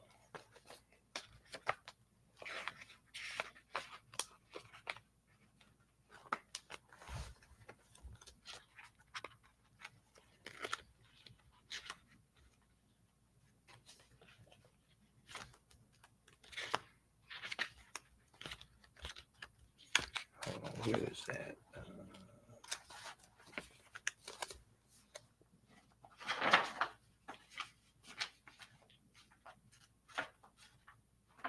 Thought I had it here with my Heritage Foundation articles.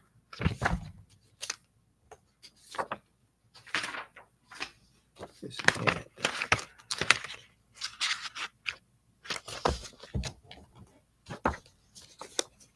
So I want to show this to you.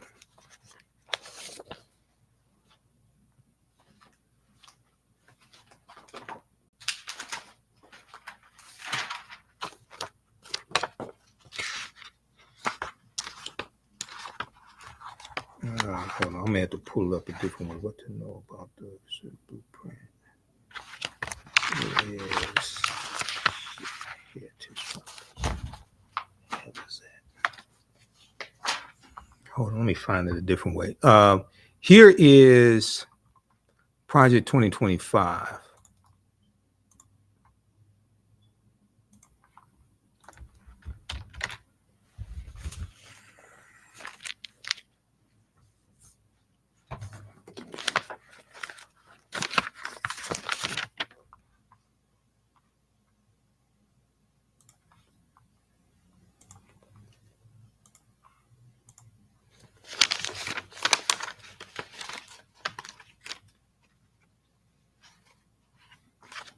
So this is the actual, you can download the PDF from the Heritage Foundation. This is what I'm looking for right here.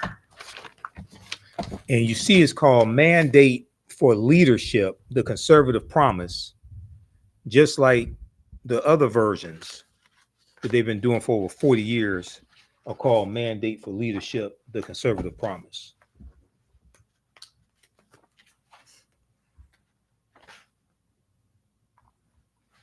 All right, now I want to go here. I think it's page 885.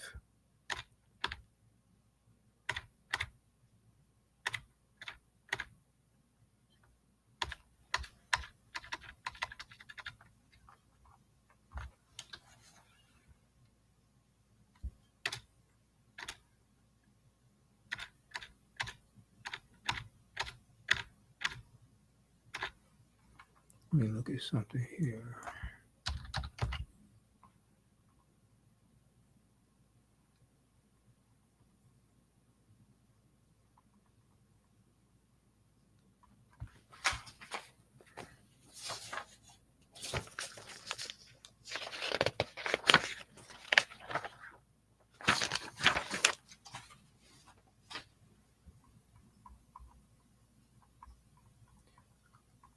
Just a second, let me try to find this. Where is?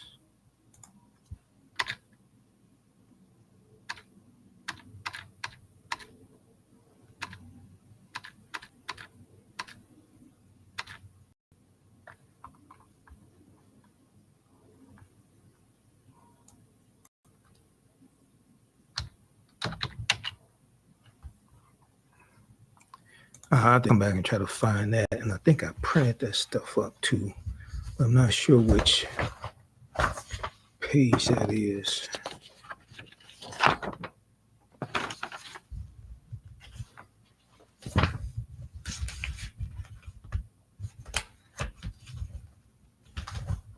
Well, let's look at this here.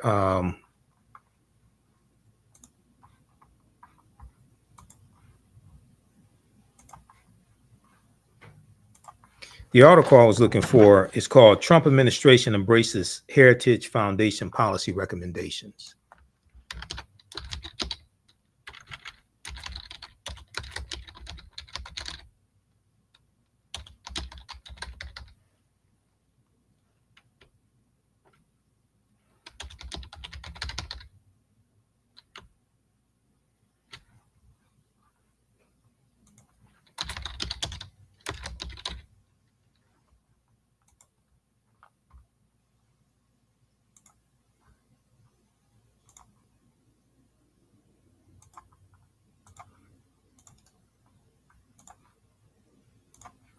All right, this one right here.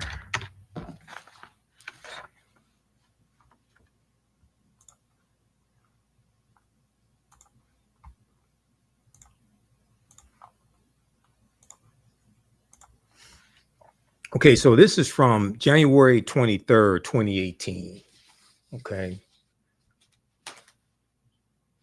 From the Heritage Foundation. This is at heritage.org. January 23rd, 2018. So this is during the Trump administration. It's called Trump Administration Embraces Heritage Foundation Policy Recommendations. And there's Donald Trump.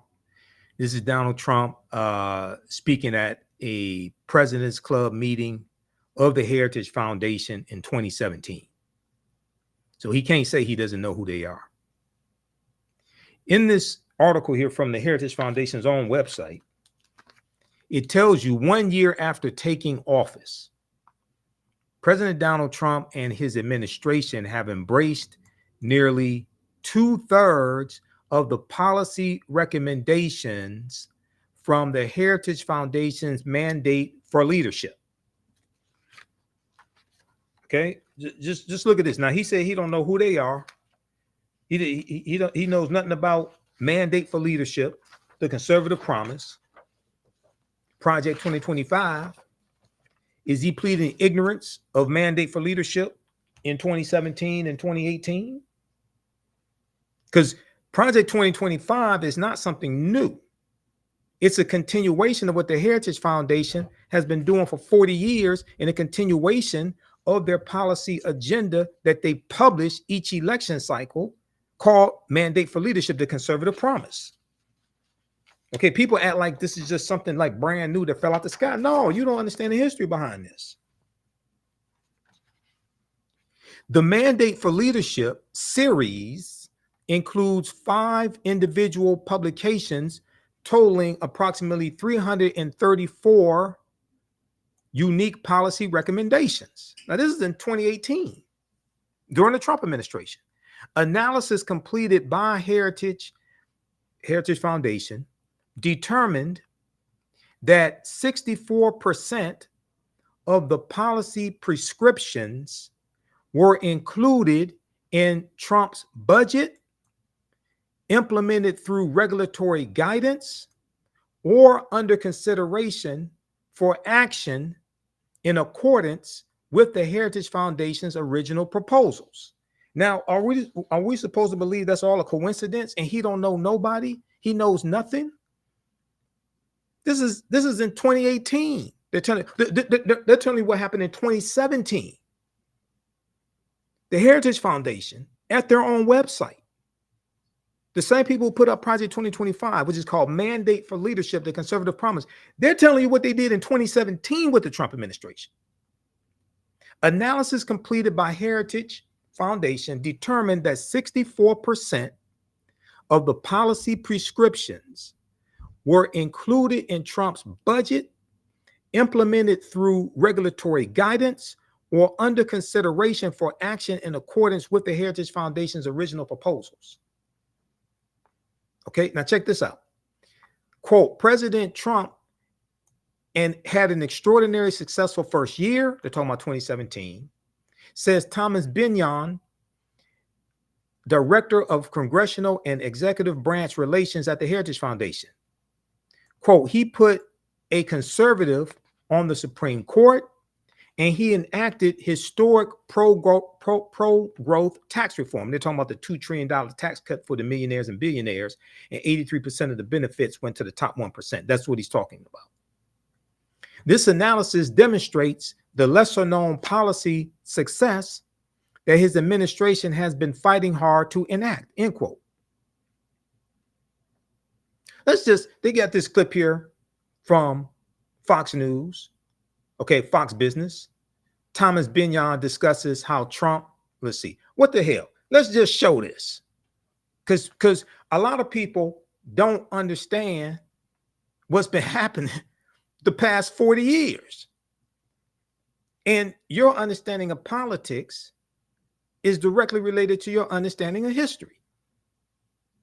And I've heard a number of people that sent me messages on social media and all this stuff. Trump don't have nothing to do with the Heritage Foundation and Project 2025 and things like this. 140. Let me show you something here. I guess I got a ton of, keep in mind, I was talking about Project 2025 and 2023 before a lot of the people out here talking about it now knew about it. Okay. I was talking about before it became huge on MSNBC and CNN, and the Schedule F employees. The change with the Schedule F employees, I found out about that in July 2022 from Jonathan Swan's article from Axios.com. And that was before people started talking about that as well. So when I was speaking to the National Association of Black Counselors, I referenced this article from July 23rd, 2022 by Jonathan Swan. I'll show you that in just a minute here. Let's see. Let me look at, I want to show you this piece from CNN, just so you understand. We can put this in context. Donald Trump claims not to know who's behind Project 2025, right? Just like he said he didn't know who David Duke was, the Ku Klux Klan leader. He said he didn't know who David Duke was. Remember that? And then video came out of him years before talking about David Duke.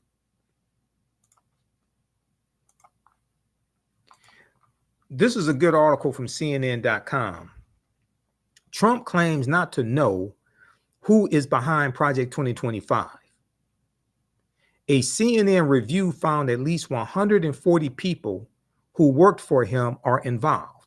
A CNN review found at least 140 people who worked for him are involved. Now, this is from July 11, 2024. So all these people around him know about Project 2025, but he's ignorant. He knows absolutely nothing. Don't know who the Heritage Foundation is. I don't have anything to do with them. I have nothing to do with Project 2025. People that worked in your administration, at least 140, from Dr. Ben Carson to Tom Homan, who headed up the Homeland Security, to Russell Vought, who headed up the Office of Management and Budget, to Ken Cuccinelli. You got all these people that work for you are involved in writing this, but you don't know nothing. 6 of his former cabinet secretaries helped write or collaborated on the 900-page playbook for a second Trump term published by the Heritage Foundation. 4 individuals Trump nominated as ambassadors were also involved, along with several enforcers of his controversial immigration crackdown. And about 20 pages are credited to his first deputy chief of staff. In fact, at least 140 people who worked with the Trump administration had a hand in Project 2025, a CNN review found, including more than half of the people listed as authors, editors, and contributors to Mandate for Leadership, the project's extensive manifesto for overhauling the executive branch. Dozens more who staff Trump's government hold positions with conservative groups advising Project 2025, including his former chief of staff, Mark Meadows, and longtime advisor, Stephen Miller.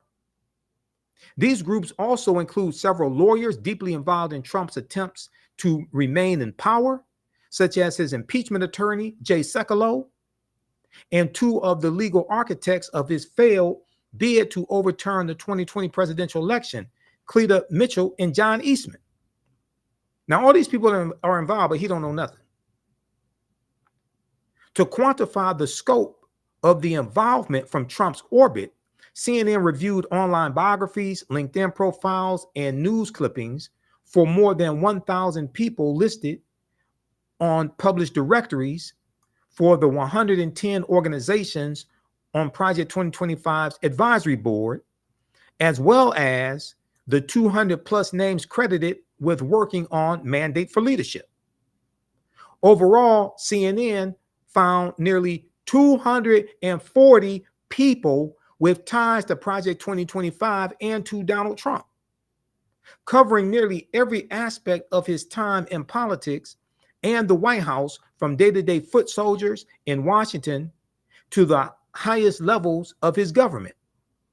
The number is likely higher because many individuals' online resumes were not available. Read the rest of this here.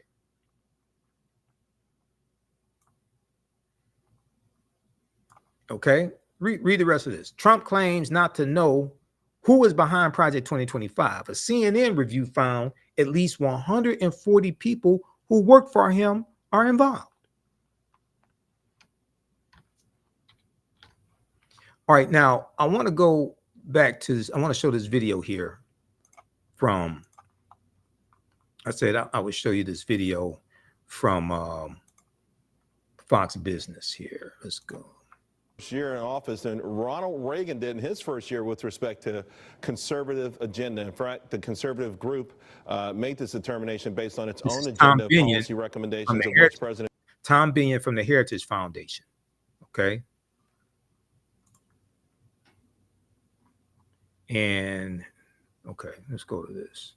Year in office than Ronald Reagan did in his first year with respect to conservative agenda. In fact, the conservative group made this determination based on its own agenda of policy recommendations of which President Trump embraced 64%. President Reagan embraced only 49%. So has President Trump become the new gold standard of conservatism? With me now to discuss Madison Jesse Otto, Washington Times columnist, also National Coalition for Trump advisor, and Tommy Binion, Heritage Foundation, Congressional and Executive Branch Relations Director. Tommy, so the Heritage Foundation has the Mandate for Leadership, 5 individual publications, 334 unique policy recommendations, and President Trump took up 64% of them in his budget. Does that make him the new gold standard of conservatism? Absolutely. President Trump is a conservative president. And also, this analysis shows that he's a very active president. He's adopted many of these recommendations and pushed them forward and accomplished many of them. It's things like the Paris Climate Change Agreement. It's things like repealing Barack Obama's net neutrality regulations. Those types of things, these are sort of under-the-radar accomplishments, under-the-radar policies that he's pursued. And yes, they're conservative, and yes, they're good for the country, and this analysis gives him credit for that. You know, Madison, and a lot of the things that we have on the list there really angered the left progressives in the mainstream media, getting out of the Paris Climate Accord, repealing net neutrality. President Trump took a lot of heat of those.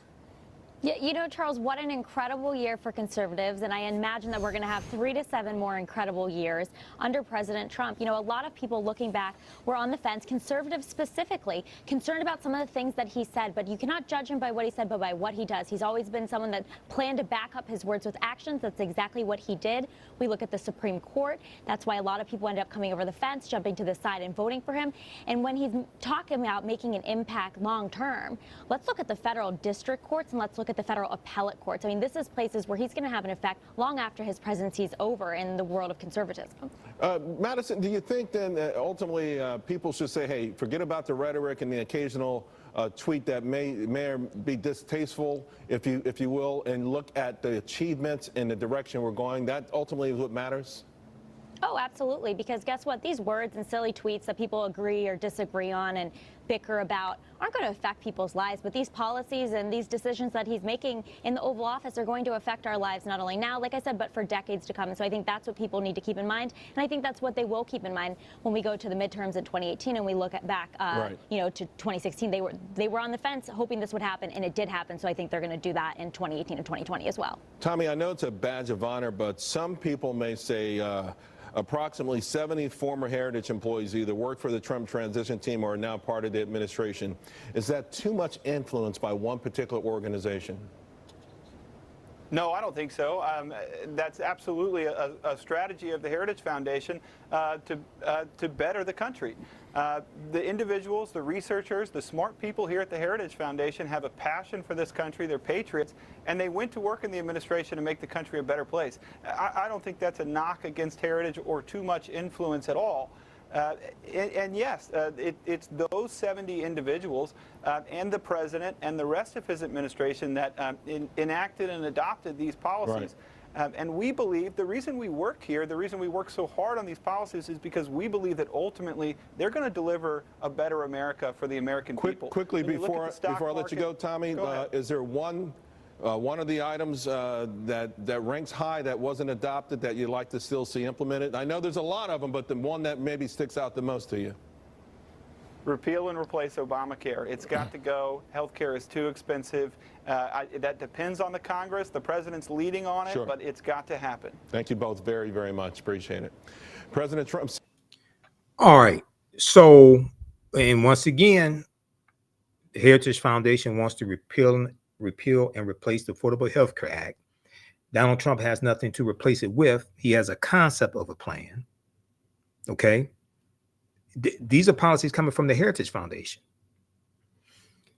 Now that clip that I just showed you, that clip is from 2018.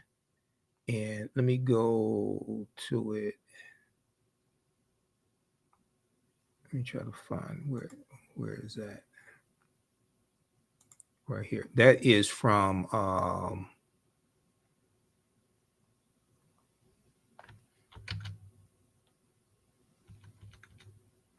let me see. Hold on. I have all these tabs open.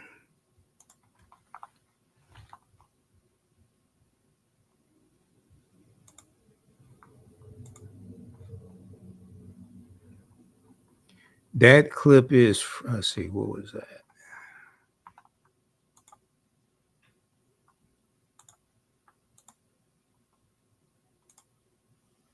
I know it's from 2018.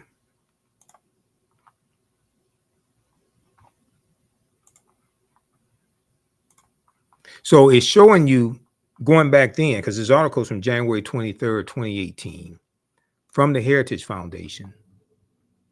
And they're telling you what they've done.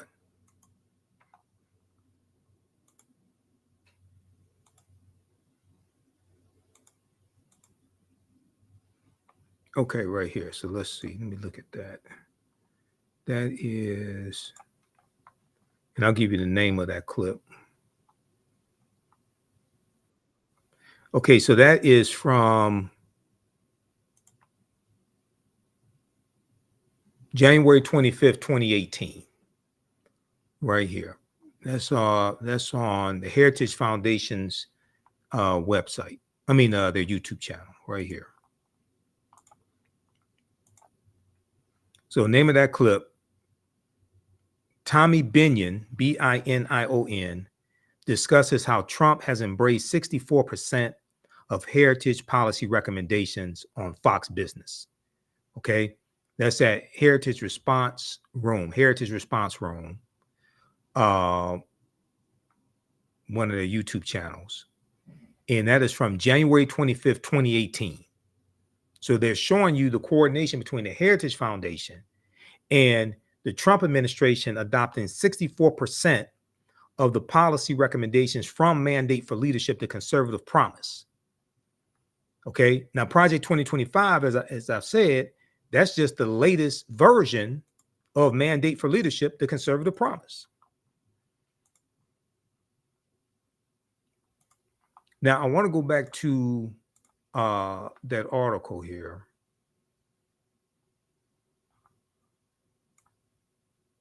This one right here from January 23rd, 2018,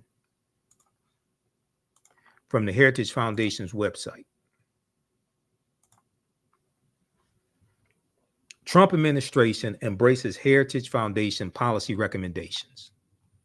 January 23rd, 2018, right? And they're talking about what happened during the first year of the Trump administration. Now, if you scroll down past the video, it says Heritage Foundation research analysts began developing the policy recommendations in 2016 during the presidential campaign with the following principles in mind: free enterprise, limited government, individual freedom, traditional American values, and a strong national defense. I'm not sure what traditional American values they're talking about.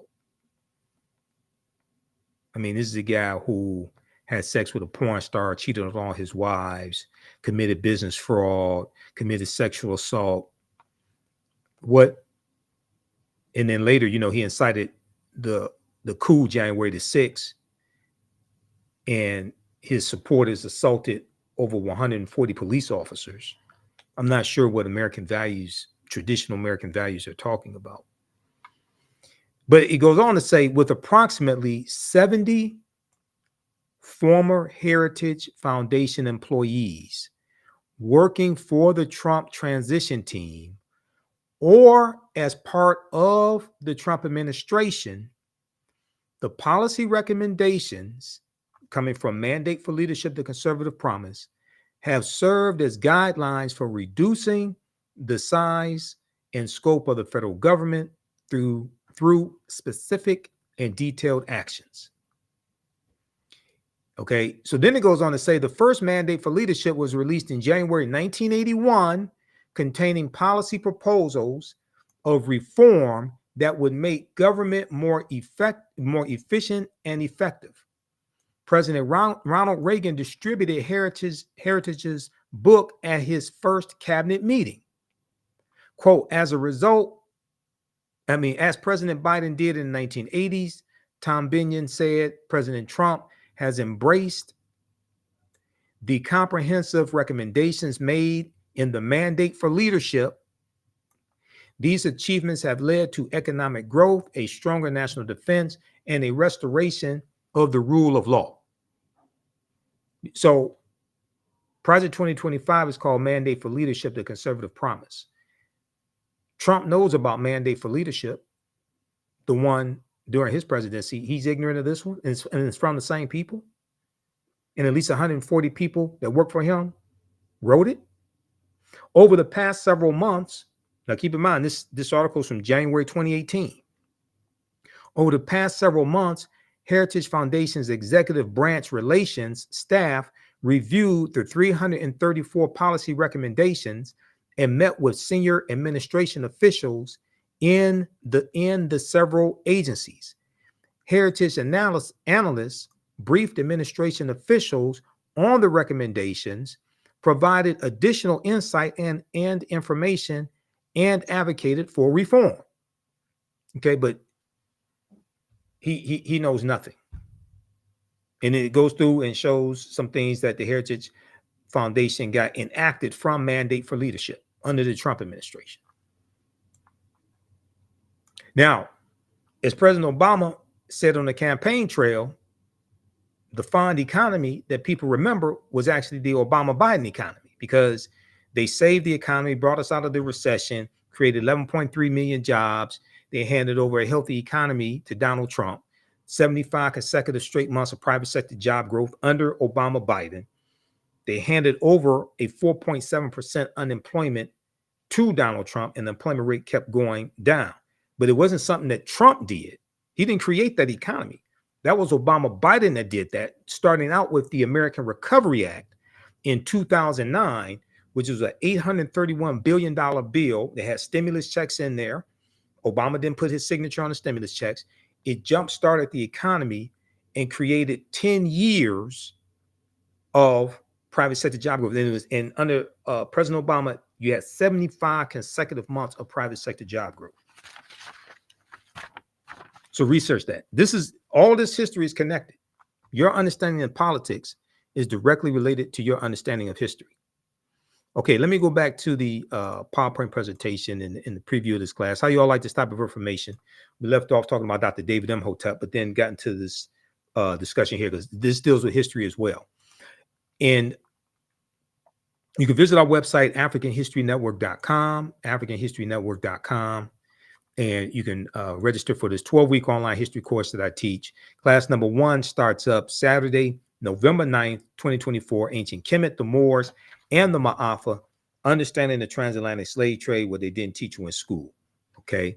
We deal with thousands of years of history what leads up to the transatlantic slave trade taking place.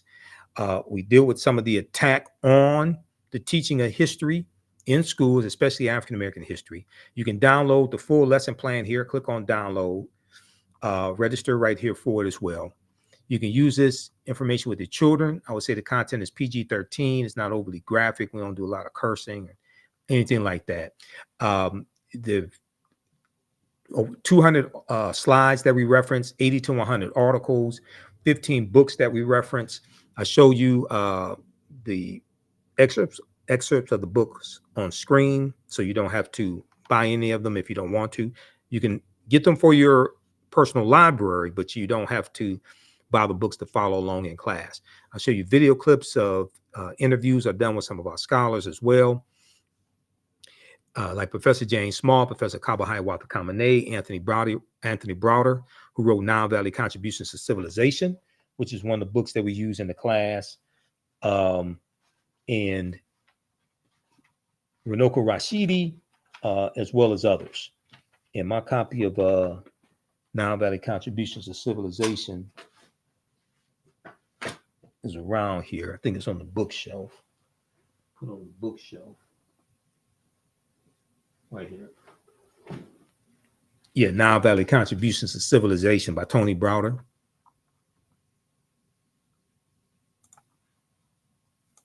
This is a fantastic, fantastic book. Definitely want to get this for your library. Okay, so I talked about how Donald Trump said he would shut down the Department of Education. He said this on Fox and Friends. Okay, I want to go to this clip here to show you how elections have consequences.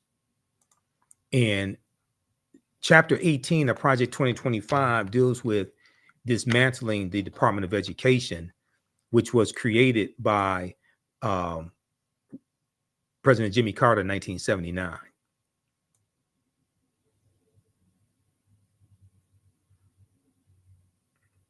So let me go to this clip. This is from a video I put together of this. Let's go to this here.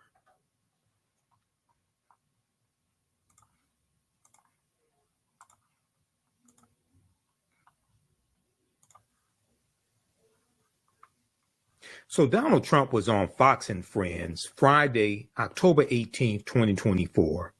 And he talked about a policy platform in a second Trump administration that is talked about in Project 2025. Here's what he had to say. Anything to do with school choice, but also separate from school choice, we're going to take the Department of Education, close it. I'm going to close it. We'll have one person, could be you if you decide to retire. Okay, Mr. President, here's what bothers me about that.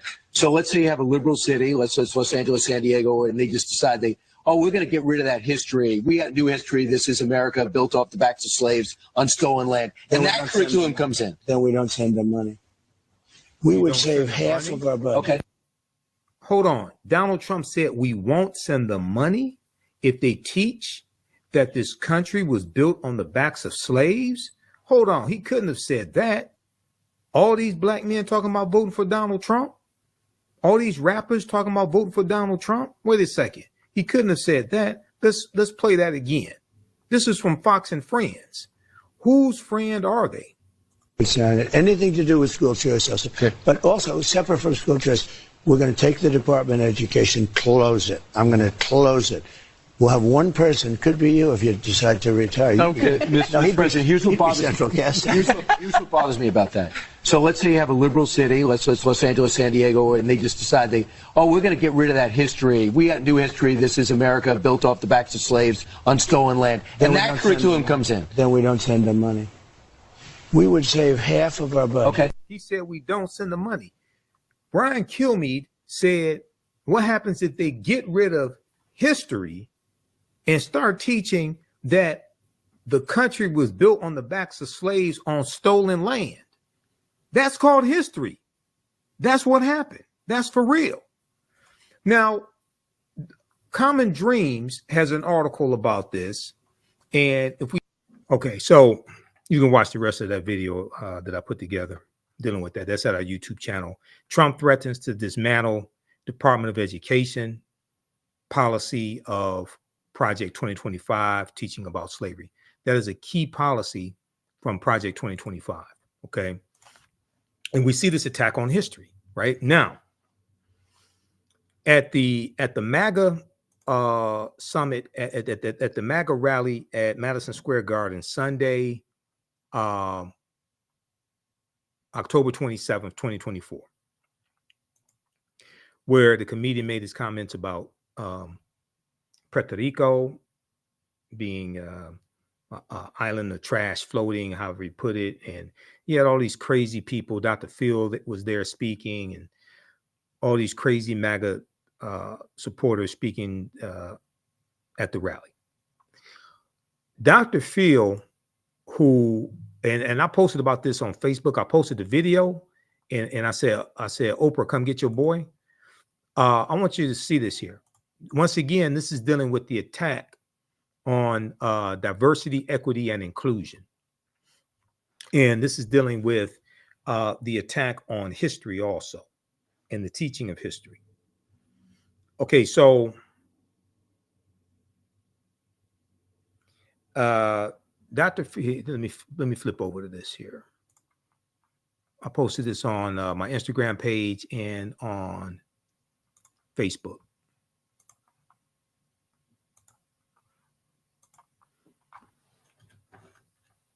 Here's what Dr. Phil said.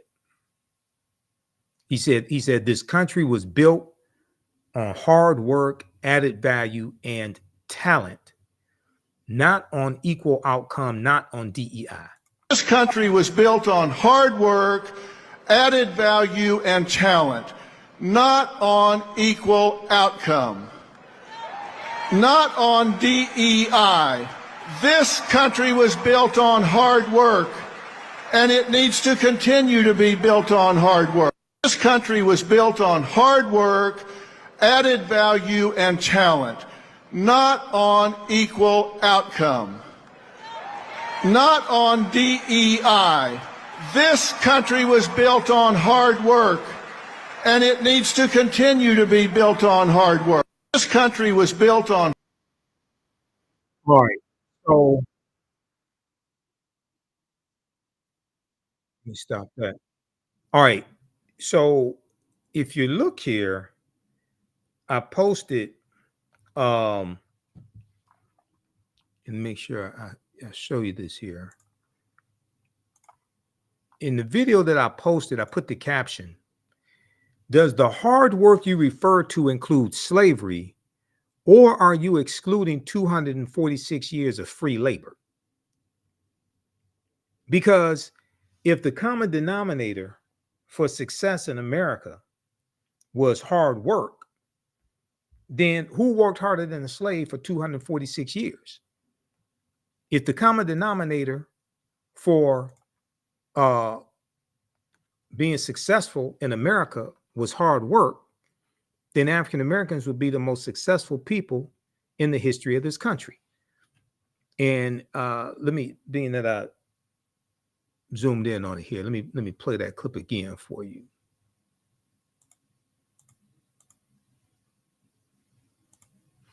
All right, so here's Dr. Phil at the MAGA Madison Square Garden rally from Sunday, October 27th, 2024, talking about hard work and attacking diversity, equity, and inclusion. Not on DEI. Let me back this up. This country was built on hard work, added value, and talent, not on equal outcome, not on DEI. This country was built on hard work, and it needs to continue to be built on hard work. This country was built on hard work, added value, and talent, not on equal outcome, not on DEI. This country was built on hard work, and it needs to continue to be built on hard work. This country was built on hard work. So this hard work that you talk about, right? Because we like hard work. Hard work is good work. Does that include the 246 years of slavery and free labor? Does that include all of that? Or are you skipping over that? Because if the common denominator for hard work in this country and the common denominator for success in this country was hard work, then nobody would be more successful than African Americans. Because who worked harder than the slave for 246 years? So I find it interesting when they want to talk about hard work, right? But they don't want to deal with a system of advantage and privilege distributed based upon race, because that's what racism is, as I said a little while ago. There were at least 262 skills, trades, and crafts that African people had in this country from 1619 to 1865. And these are skills that were used to build this country. You had, now this comes from the book, The Other Slaves, Mechanics, Artisans, and Craftsmen, 1978 by James Newton and Ronald Lewis. And we were anchor makers, artists, bakers, barrel makers, bartenders, basket makers, beer makers, blacksmiths, bricklayers, brick makers, engineers, hemp baggers, herb doctors, horse trainers, carpenters, coppersmiths, locksmiths, hunters, horse trainers, etc. We were jockeys for horse jockeys for the horses that some of our ancestors, slave owners, owned. So I just find it interesting when people want to talk about hard work and merit and things like that, but then want to ignore our ancestors who built a lot of this country. Now, yeah, you had immigrants who came in and contributed as well, but our ancestors were here before most of that even happened. And I'm not saying you didn't have, yeah, there were white immigrants coming in who were poor and destitute and worked hard and worked in factories. I understand that history. Even before 1894, the Pullman workers strike of 1894, which is going to lead to the federal holiday of Labor Day. Okay. And that's going to really jumpstart the whole labor movement. But you go back to 1866 when the National Labor Union is created. Right after slavery ends, you're going to have large labor unions that are created largely to protect jobs for white men and white immigrants coming to this country and lock African Americans out of these jobs that we have been doing largely for free for 246 years because we were the ones who had the skills.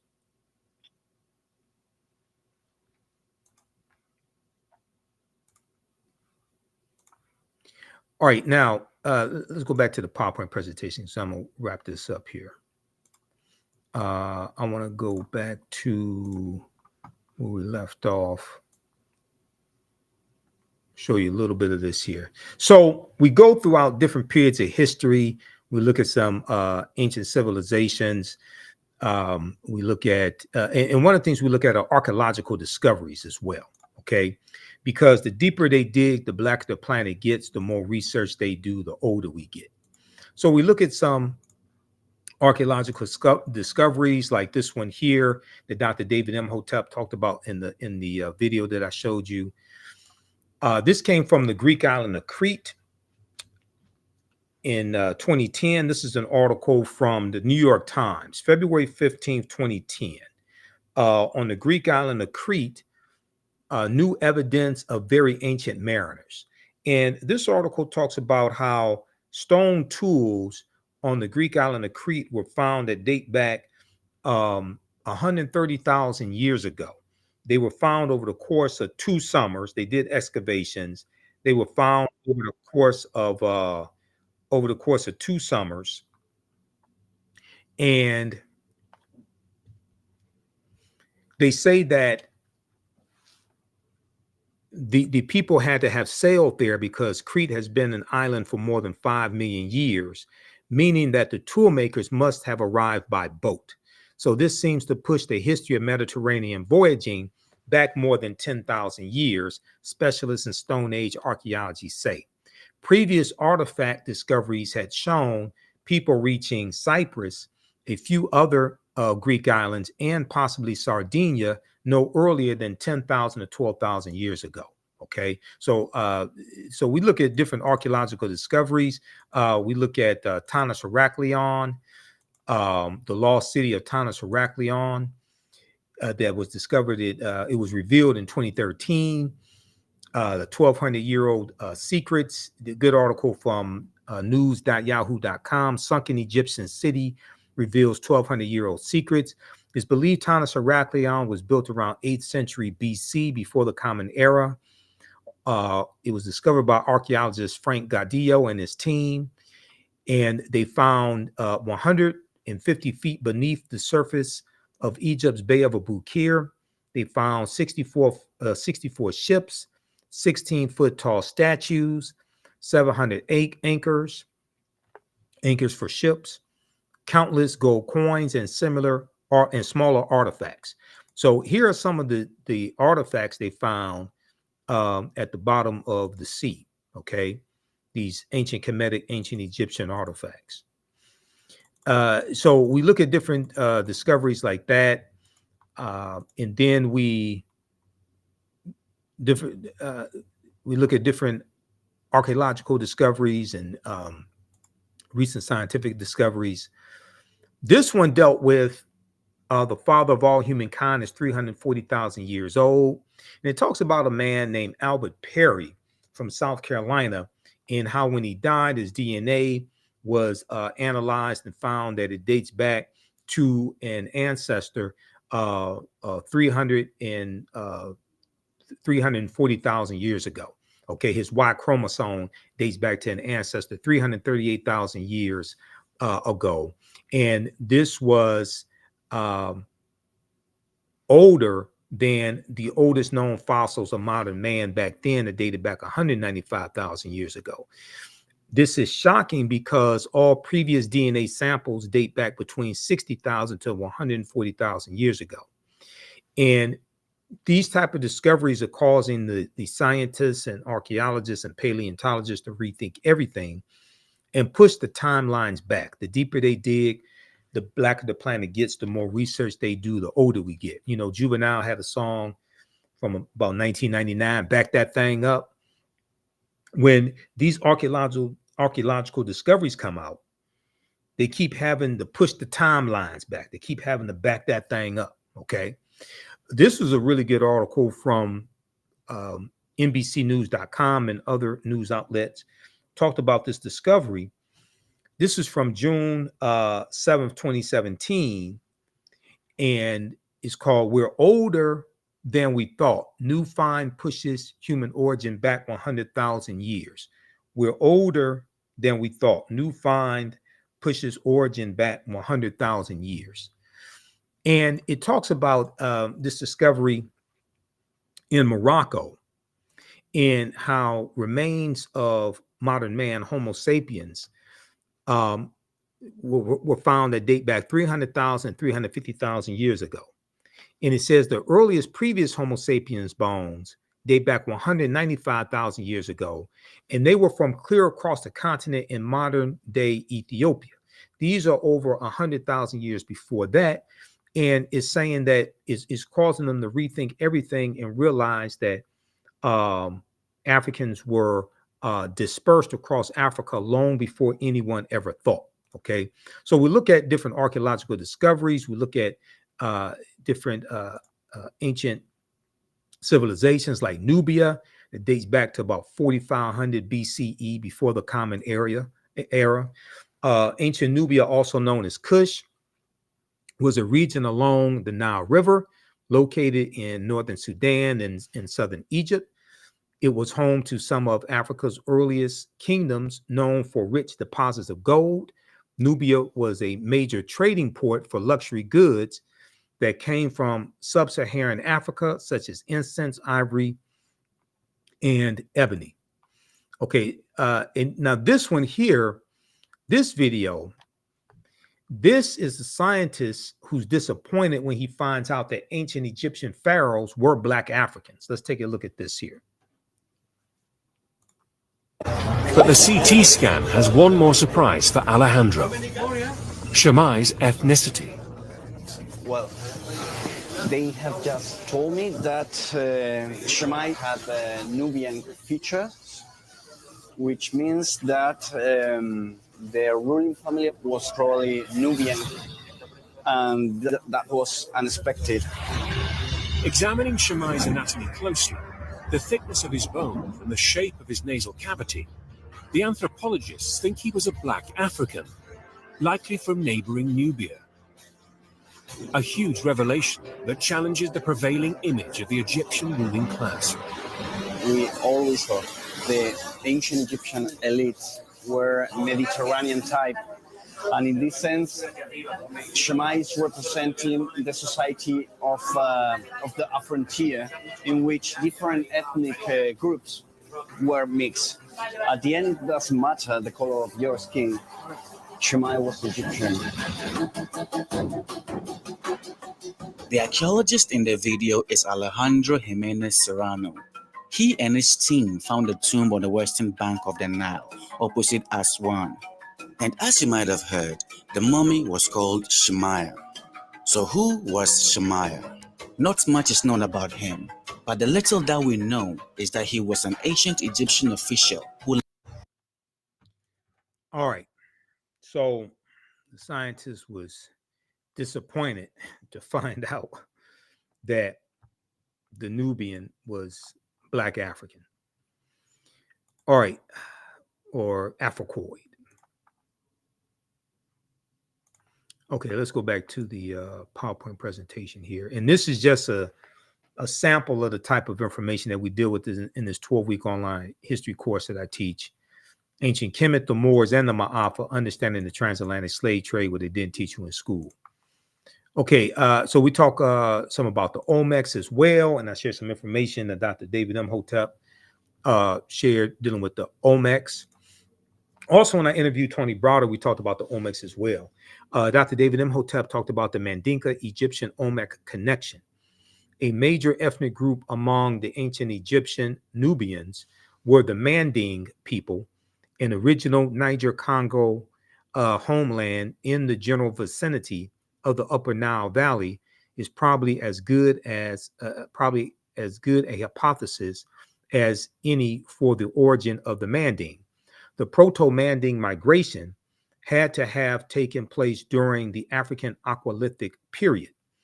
That was a wet period in Africa that lasted thousands of years, at a time when the Sahara was fertile and had river systems and Great Lakes. The Nile flowed the longer route would be to sail to the Nile River north to the Mediterranean Sea and then head west to the Atlantic Ocean. When the Manding reached Central America and began mixing with the local population, they were labeled Olmecs. The Olmecs were supposedly a mixture of the Manding or Mandinka and American Indians.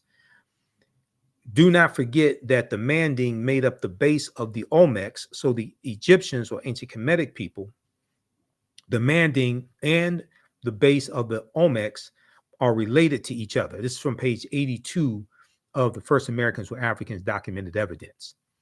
And then on page 88, Dr. David Imhotep says in 1311 AD, thousands of years after the Olmecs arrived, the Mandinkan Muslim Abubakar II sailed 2,000 ships from Mali, West Africa, in the Atlantic headed west.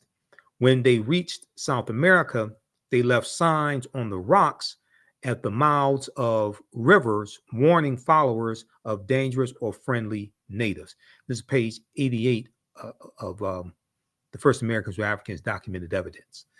Okay, so we go throughout history, and this is a good article here from face-to-faceafrica.com. Way before Columbus, ancient Malayans sailed to the Americas in 1311 AD. This is talking about Abubakar II. According to a number of sources, Abubakar II of the Mali Empire in the 14th century led Malayan sailors to the Americas, specifically present-day Brazil, almost 200 years before Christopher Columbus arrived. Okay, so let's see here. And then we look at Egypt of the West. The Washington Monument is an ancient African symbol called a tekken. Okay, called a tekken. Tekkenu for plural. And this deals with the influence of the teachings from the Nile Valley region of Africa on Freemasonry, and dealing with that history of the African Moors taking these teachings into the Nile Valley region, into Europe, when they go in 711 AD. So we see the Washington Monument. That is a tekken. There's a good article from face-to-faceafrica.com that talks about Cleopatra's Needle, and it talks about these three tekkenu from London, England, New York City, and Paris, France. These ancient Kemetic tekkenu.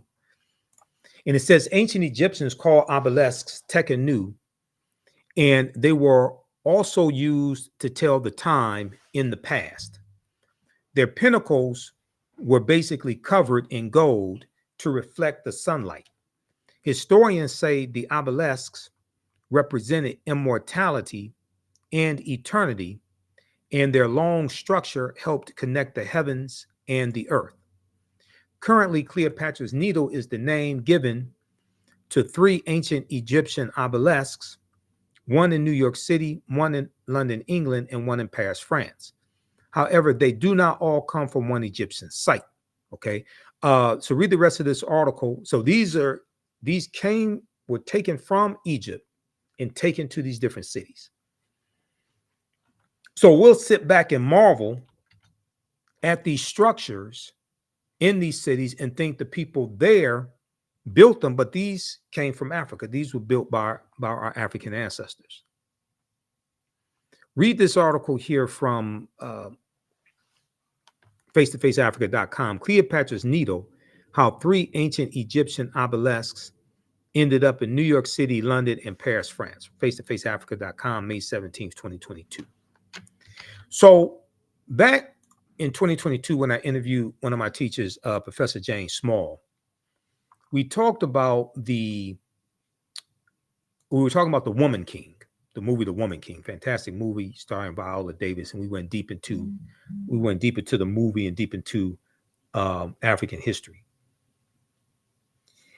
So there was a portion of that interview where we started talking about the Arab invasions of North Africa and Egypt especially, and what happened to millions of Black ancient Egyptians, the original Kemetic people. What happened to them?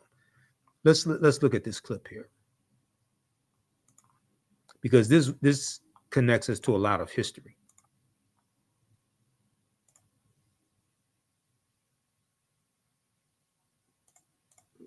But there's a conflict between Dahomey and the Yoruba land.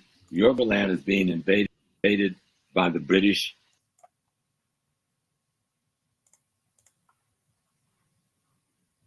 But there's a conflict between Dahomey and the Yoruba land is being invaded by the British, or by this time have been invaded by the British. This is the great burning of Benin and the robbing of Benin of all of its wealth and art and so forth that we hear about in history, but we don't connect it to nothing, right? But there's a greater Yoruba war going on between the people. And these boundaries called Nigeria, they're not there then, okay? Right. They're greater boundaries. People have other kinds of kingdom designs. And there's conflicts between some of these kingdoms, mostly around trade, okay? But you got something else happening at the same time. As the Muslim wars of genocide and ethnic cleansing has taken place in the Nile Valley with the Mamluk Turks and the Seljuk Turks, and then finally the Ottoman Turks by the 9th century and the end of the 9th century, beginning of the 10th century. They're pushing millions of people out of the Nile Valley into West Africa. Y'all hear what I'm saying? They're pushing millions of people out of the Nile Valley into West Africa, in through Chad, in through Cameroon, into Nigeria, down into Ghana. This population, through what is called Burkina Faso, this is the population of the people. Everybody always asks, what happened to the Egyptians? Well, we're talking to each other here right now, okay? Because a great number of those refugees, millions of refugees scattered to the south and to the west, because of the Turkish and the Arab ethnic cleansing that goes on for hundreds of years leading up to the 1400s, are caught as the vulnerable population in what becomes known as the transatlantic slave trade.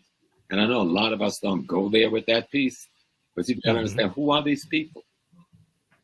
And so the kingdoms like Dahomey on the coast, somebody coming from the north, that's the northeast, have brought captives that they want to sell to another community because they don't need that expansion in their population. And this group of captives was either hostile to them or refugees that they felt was taking their space away from them. Okay. And that population, most time, that refugee population was least able to defend itself, end up being caught in the trade. And it wasn't a trade at all. It was a war of genocide against African people. There was no transatlantic slave trade. Nobody was trading anything. People were being captured. People were being murdered. People were being raped. Villages were being burned to the ground. Okay?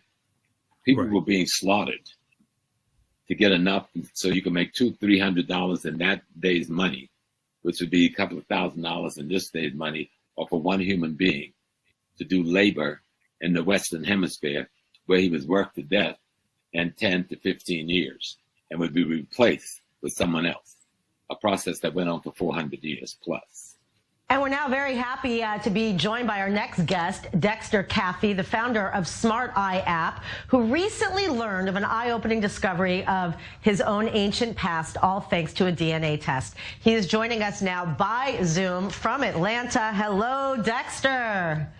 Hello, Emily. How are you? It's so good to see you. Last time was here in Israel. We got to get you back here, but we'll have to settle for Zoom now.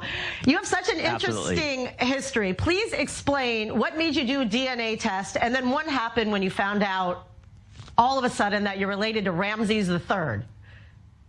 That's a great question, Emily. Well, about a year and a half ago, I traveled to places like Israel, France, and different places like that. So what happened was people would always ask a normal question, where are you from? And I would say the States, United States. And the people that I saw in France would say, no, where are you really from? And I said, the States. That's all I know. And so that question stuck with me for a long time. And I just said, where am I actually from? I mean, I know I'm American, but where my DNA is from? And so I said, well, let me take my DNA test. It was a 23andMe DNA test. And I took the test, and I was shocked when I saw the results. It came back, and it showed that I was actually a direct descendant of the Pharaoh Ramses III. And I knew nothing of the pharaohs.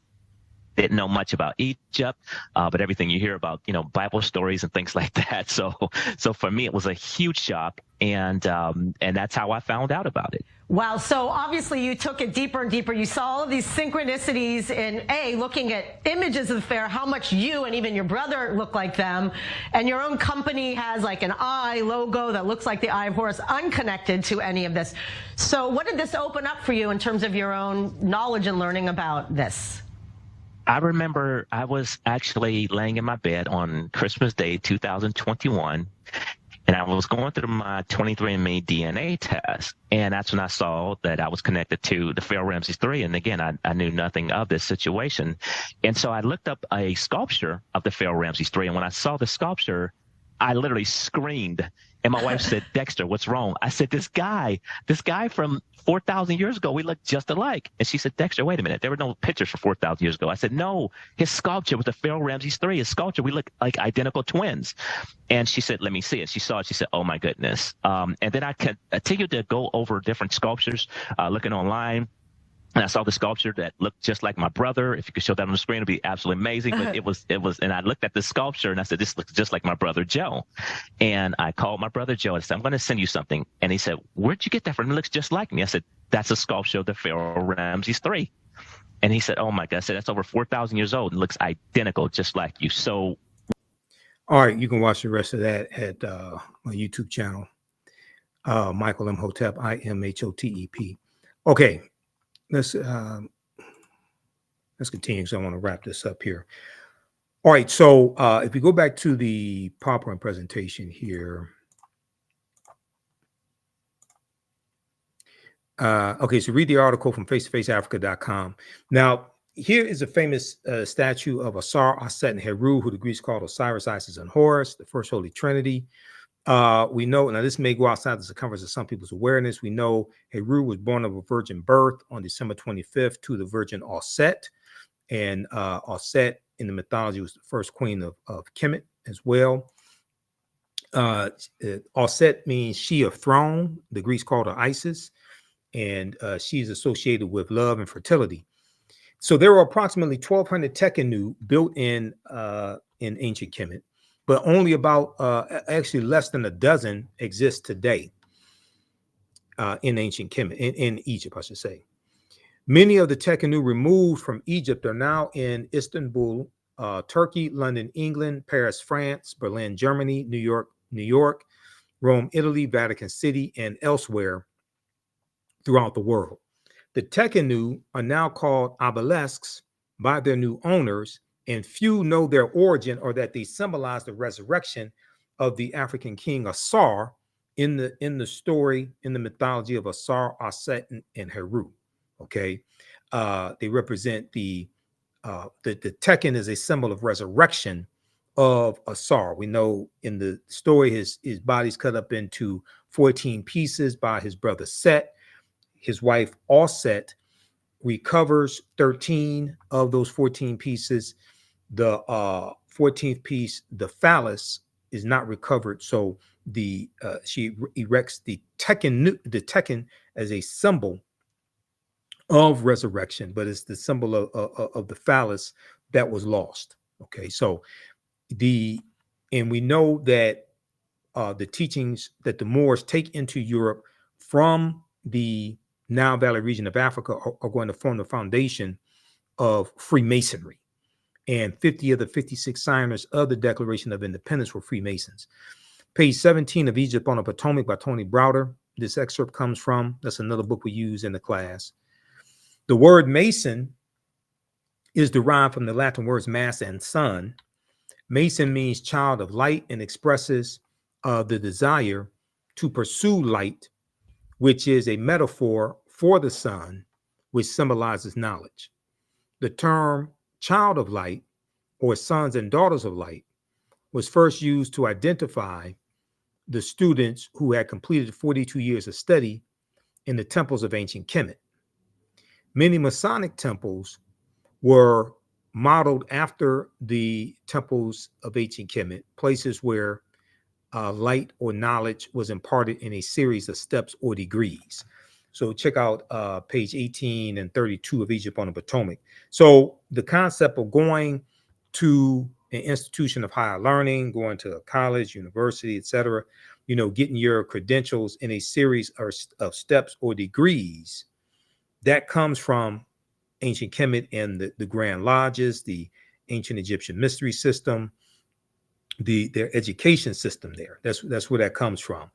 George G.M. James in the book Stolen Legacy talks about the 7 liberal arts, the trivium and the quadrivium, the logic and the rhetoric and the arithmetic, etc. Okay, so this is where all of this comes from. Now, Masonic temples are considered houses of light or temples of learning. The term Mason means child of light and is a direct reference to the highest degree of the Kemetic education system. The 33 degrees of instruction within Freemasonry represent a fraction of the 360 degrees of instruction that comprise the Kemetic system of education. Yet with less than 10% of the wisdom of ancient Kemet, Freemasons have held positions of influence and power throughout the world for over 200 years. This is page 33 of Egypt on the Potomac. So so Europeans learned less than 10% of what our ancient African ancestors knew. 10% of 360 is 36%. The highest degree in Freemasonry is 33 degrees because they learned less than 10%. This is where this comes from. They learn less than 10%. We also know 50 of the 56 signers of the Declaration of Independence were Freemasons, and 13 of the 39 signers of the U.S. Constitution were Freemasons as well. And so when we go throughout history, we see the Black Madonna and Child is introduced into Europe, and that comes from the worship of Osset and Heru. And even before the Moors go in 711 AD, many Europeans all throughout Europe are worshiping the Black Madonna and Child. But as Europeans start coming out of the Dark Ages, they start sailing to other places and going into Central America and the Caribbean. They start conquering people's lands and going into South America as well. They start conquering people's lands, extracting mineral wealth out, setting up slave plantations, enriching themselves, and they start building up Europe. As you start to have a rise in European powers, you start having a rise in the dominance of the European phenotype, and they start to reinterpret a lot of previous images and mythological figures. They reinterpret those as European. So early 1500s, around 1508 to 1512, Michelangelo paints the Sistine Chapel, and he paints God as being white, the angels as being white, Adam and Eve as being white. Okay, all of that. Okay, we look at Hercules. Hercules was originally black. Hercules gets reinterpreted as white. We look at Zeus. Hercules coming from Greek mythology. Zeus coming from Greek mythology. Zeus was the king of the gods. Zeus was said to be from Ethiopia. He gets reinterpreted as European. So we start seeing this take place. Okay, so we go throughout, look at all this history. We look at things like why is December 25th? Why is Christmas celebrated on December 25th? Because nowhere in the biblical text does it state that Yeshua or Jesus the Christ was born on December 25th. We deal with this origins of how this connects to ancient Kemet, ancient Egypt as well, and the winter solstice, how all of this is connected to the winter solstice, etc. And then we look at other ancient civilizations, etc., like Carthage and Hannibal Barca and the Battle of Cannae, 216 BC, in the Punic Wars, in Carthage fighting against the Romans, etc. Okay, so this is a deep, deep history that we look at. So you can register. Hopefully, you learned a lot from this. This is just a preview of the type of information that we cover. Visit our website, AfricanHistoryNetwork.com, AfricanHistoryNetwork.com. You can register for this 12-week online history course that I teach. It starts up Saturday, November 9th, 2024, 4 p.m. Eastern Standard Time. We do the sessions live. All the sessions are archived and recorded. You can go back and watch it anytime. Click right here to register here for it. You can download the class lesson plan as well. We deal with thousands of years of history, what leads up to the transatlantic slave trade taking place. So we have 200 slides, 80 to 100 articles that we reference, video clips, excerpts of interviews I've done with many of our scholars as well.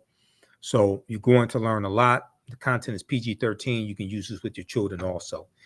And you can support the African History Network, $, the AHN Show through Cash App, through PayPal, paypal.me/the AHN Show.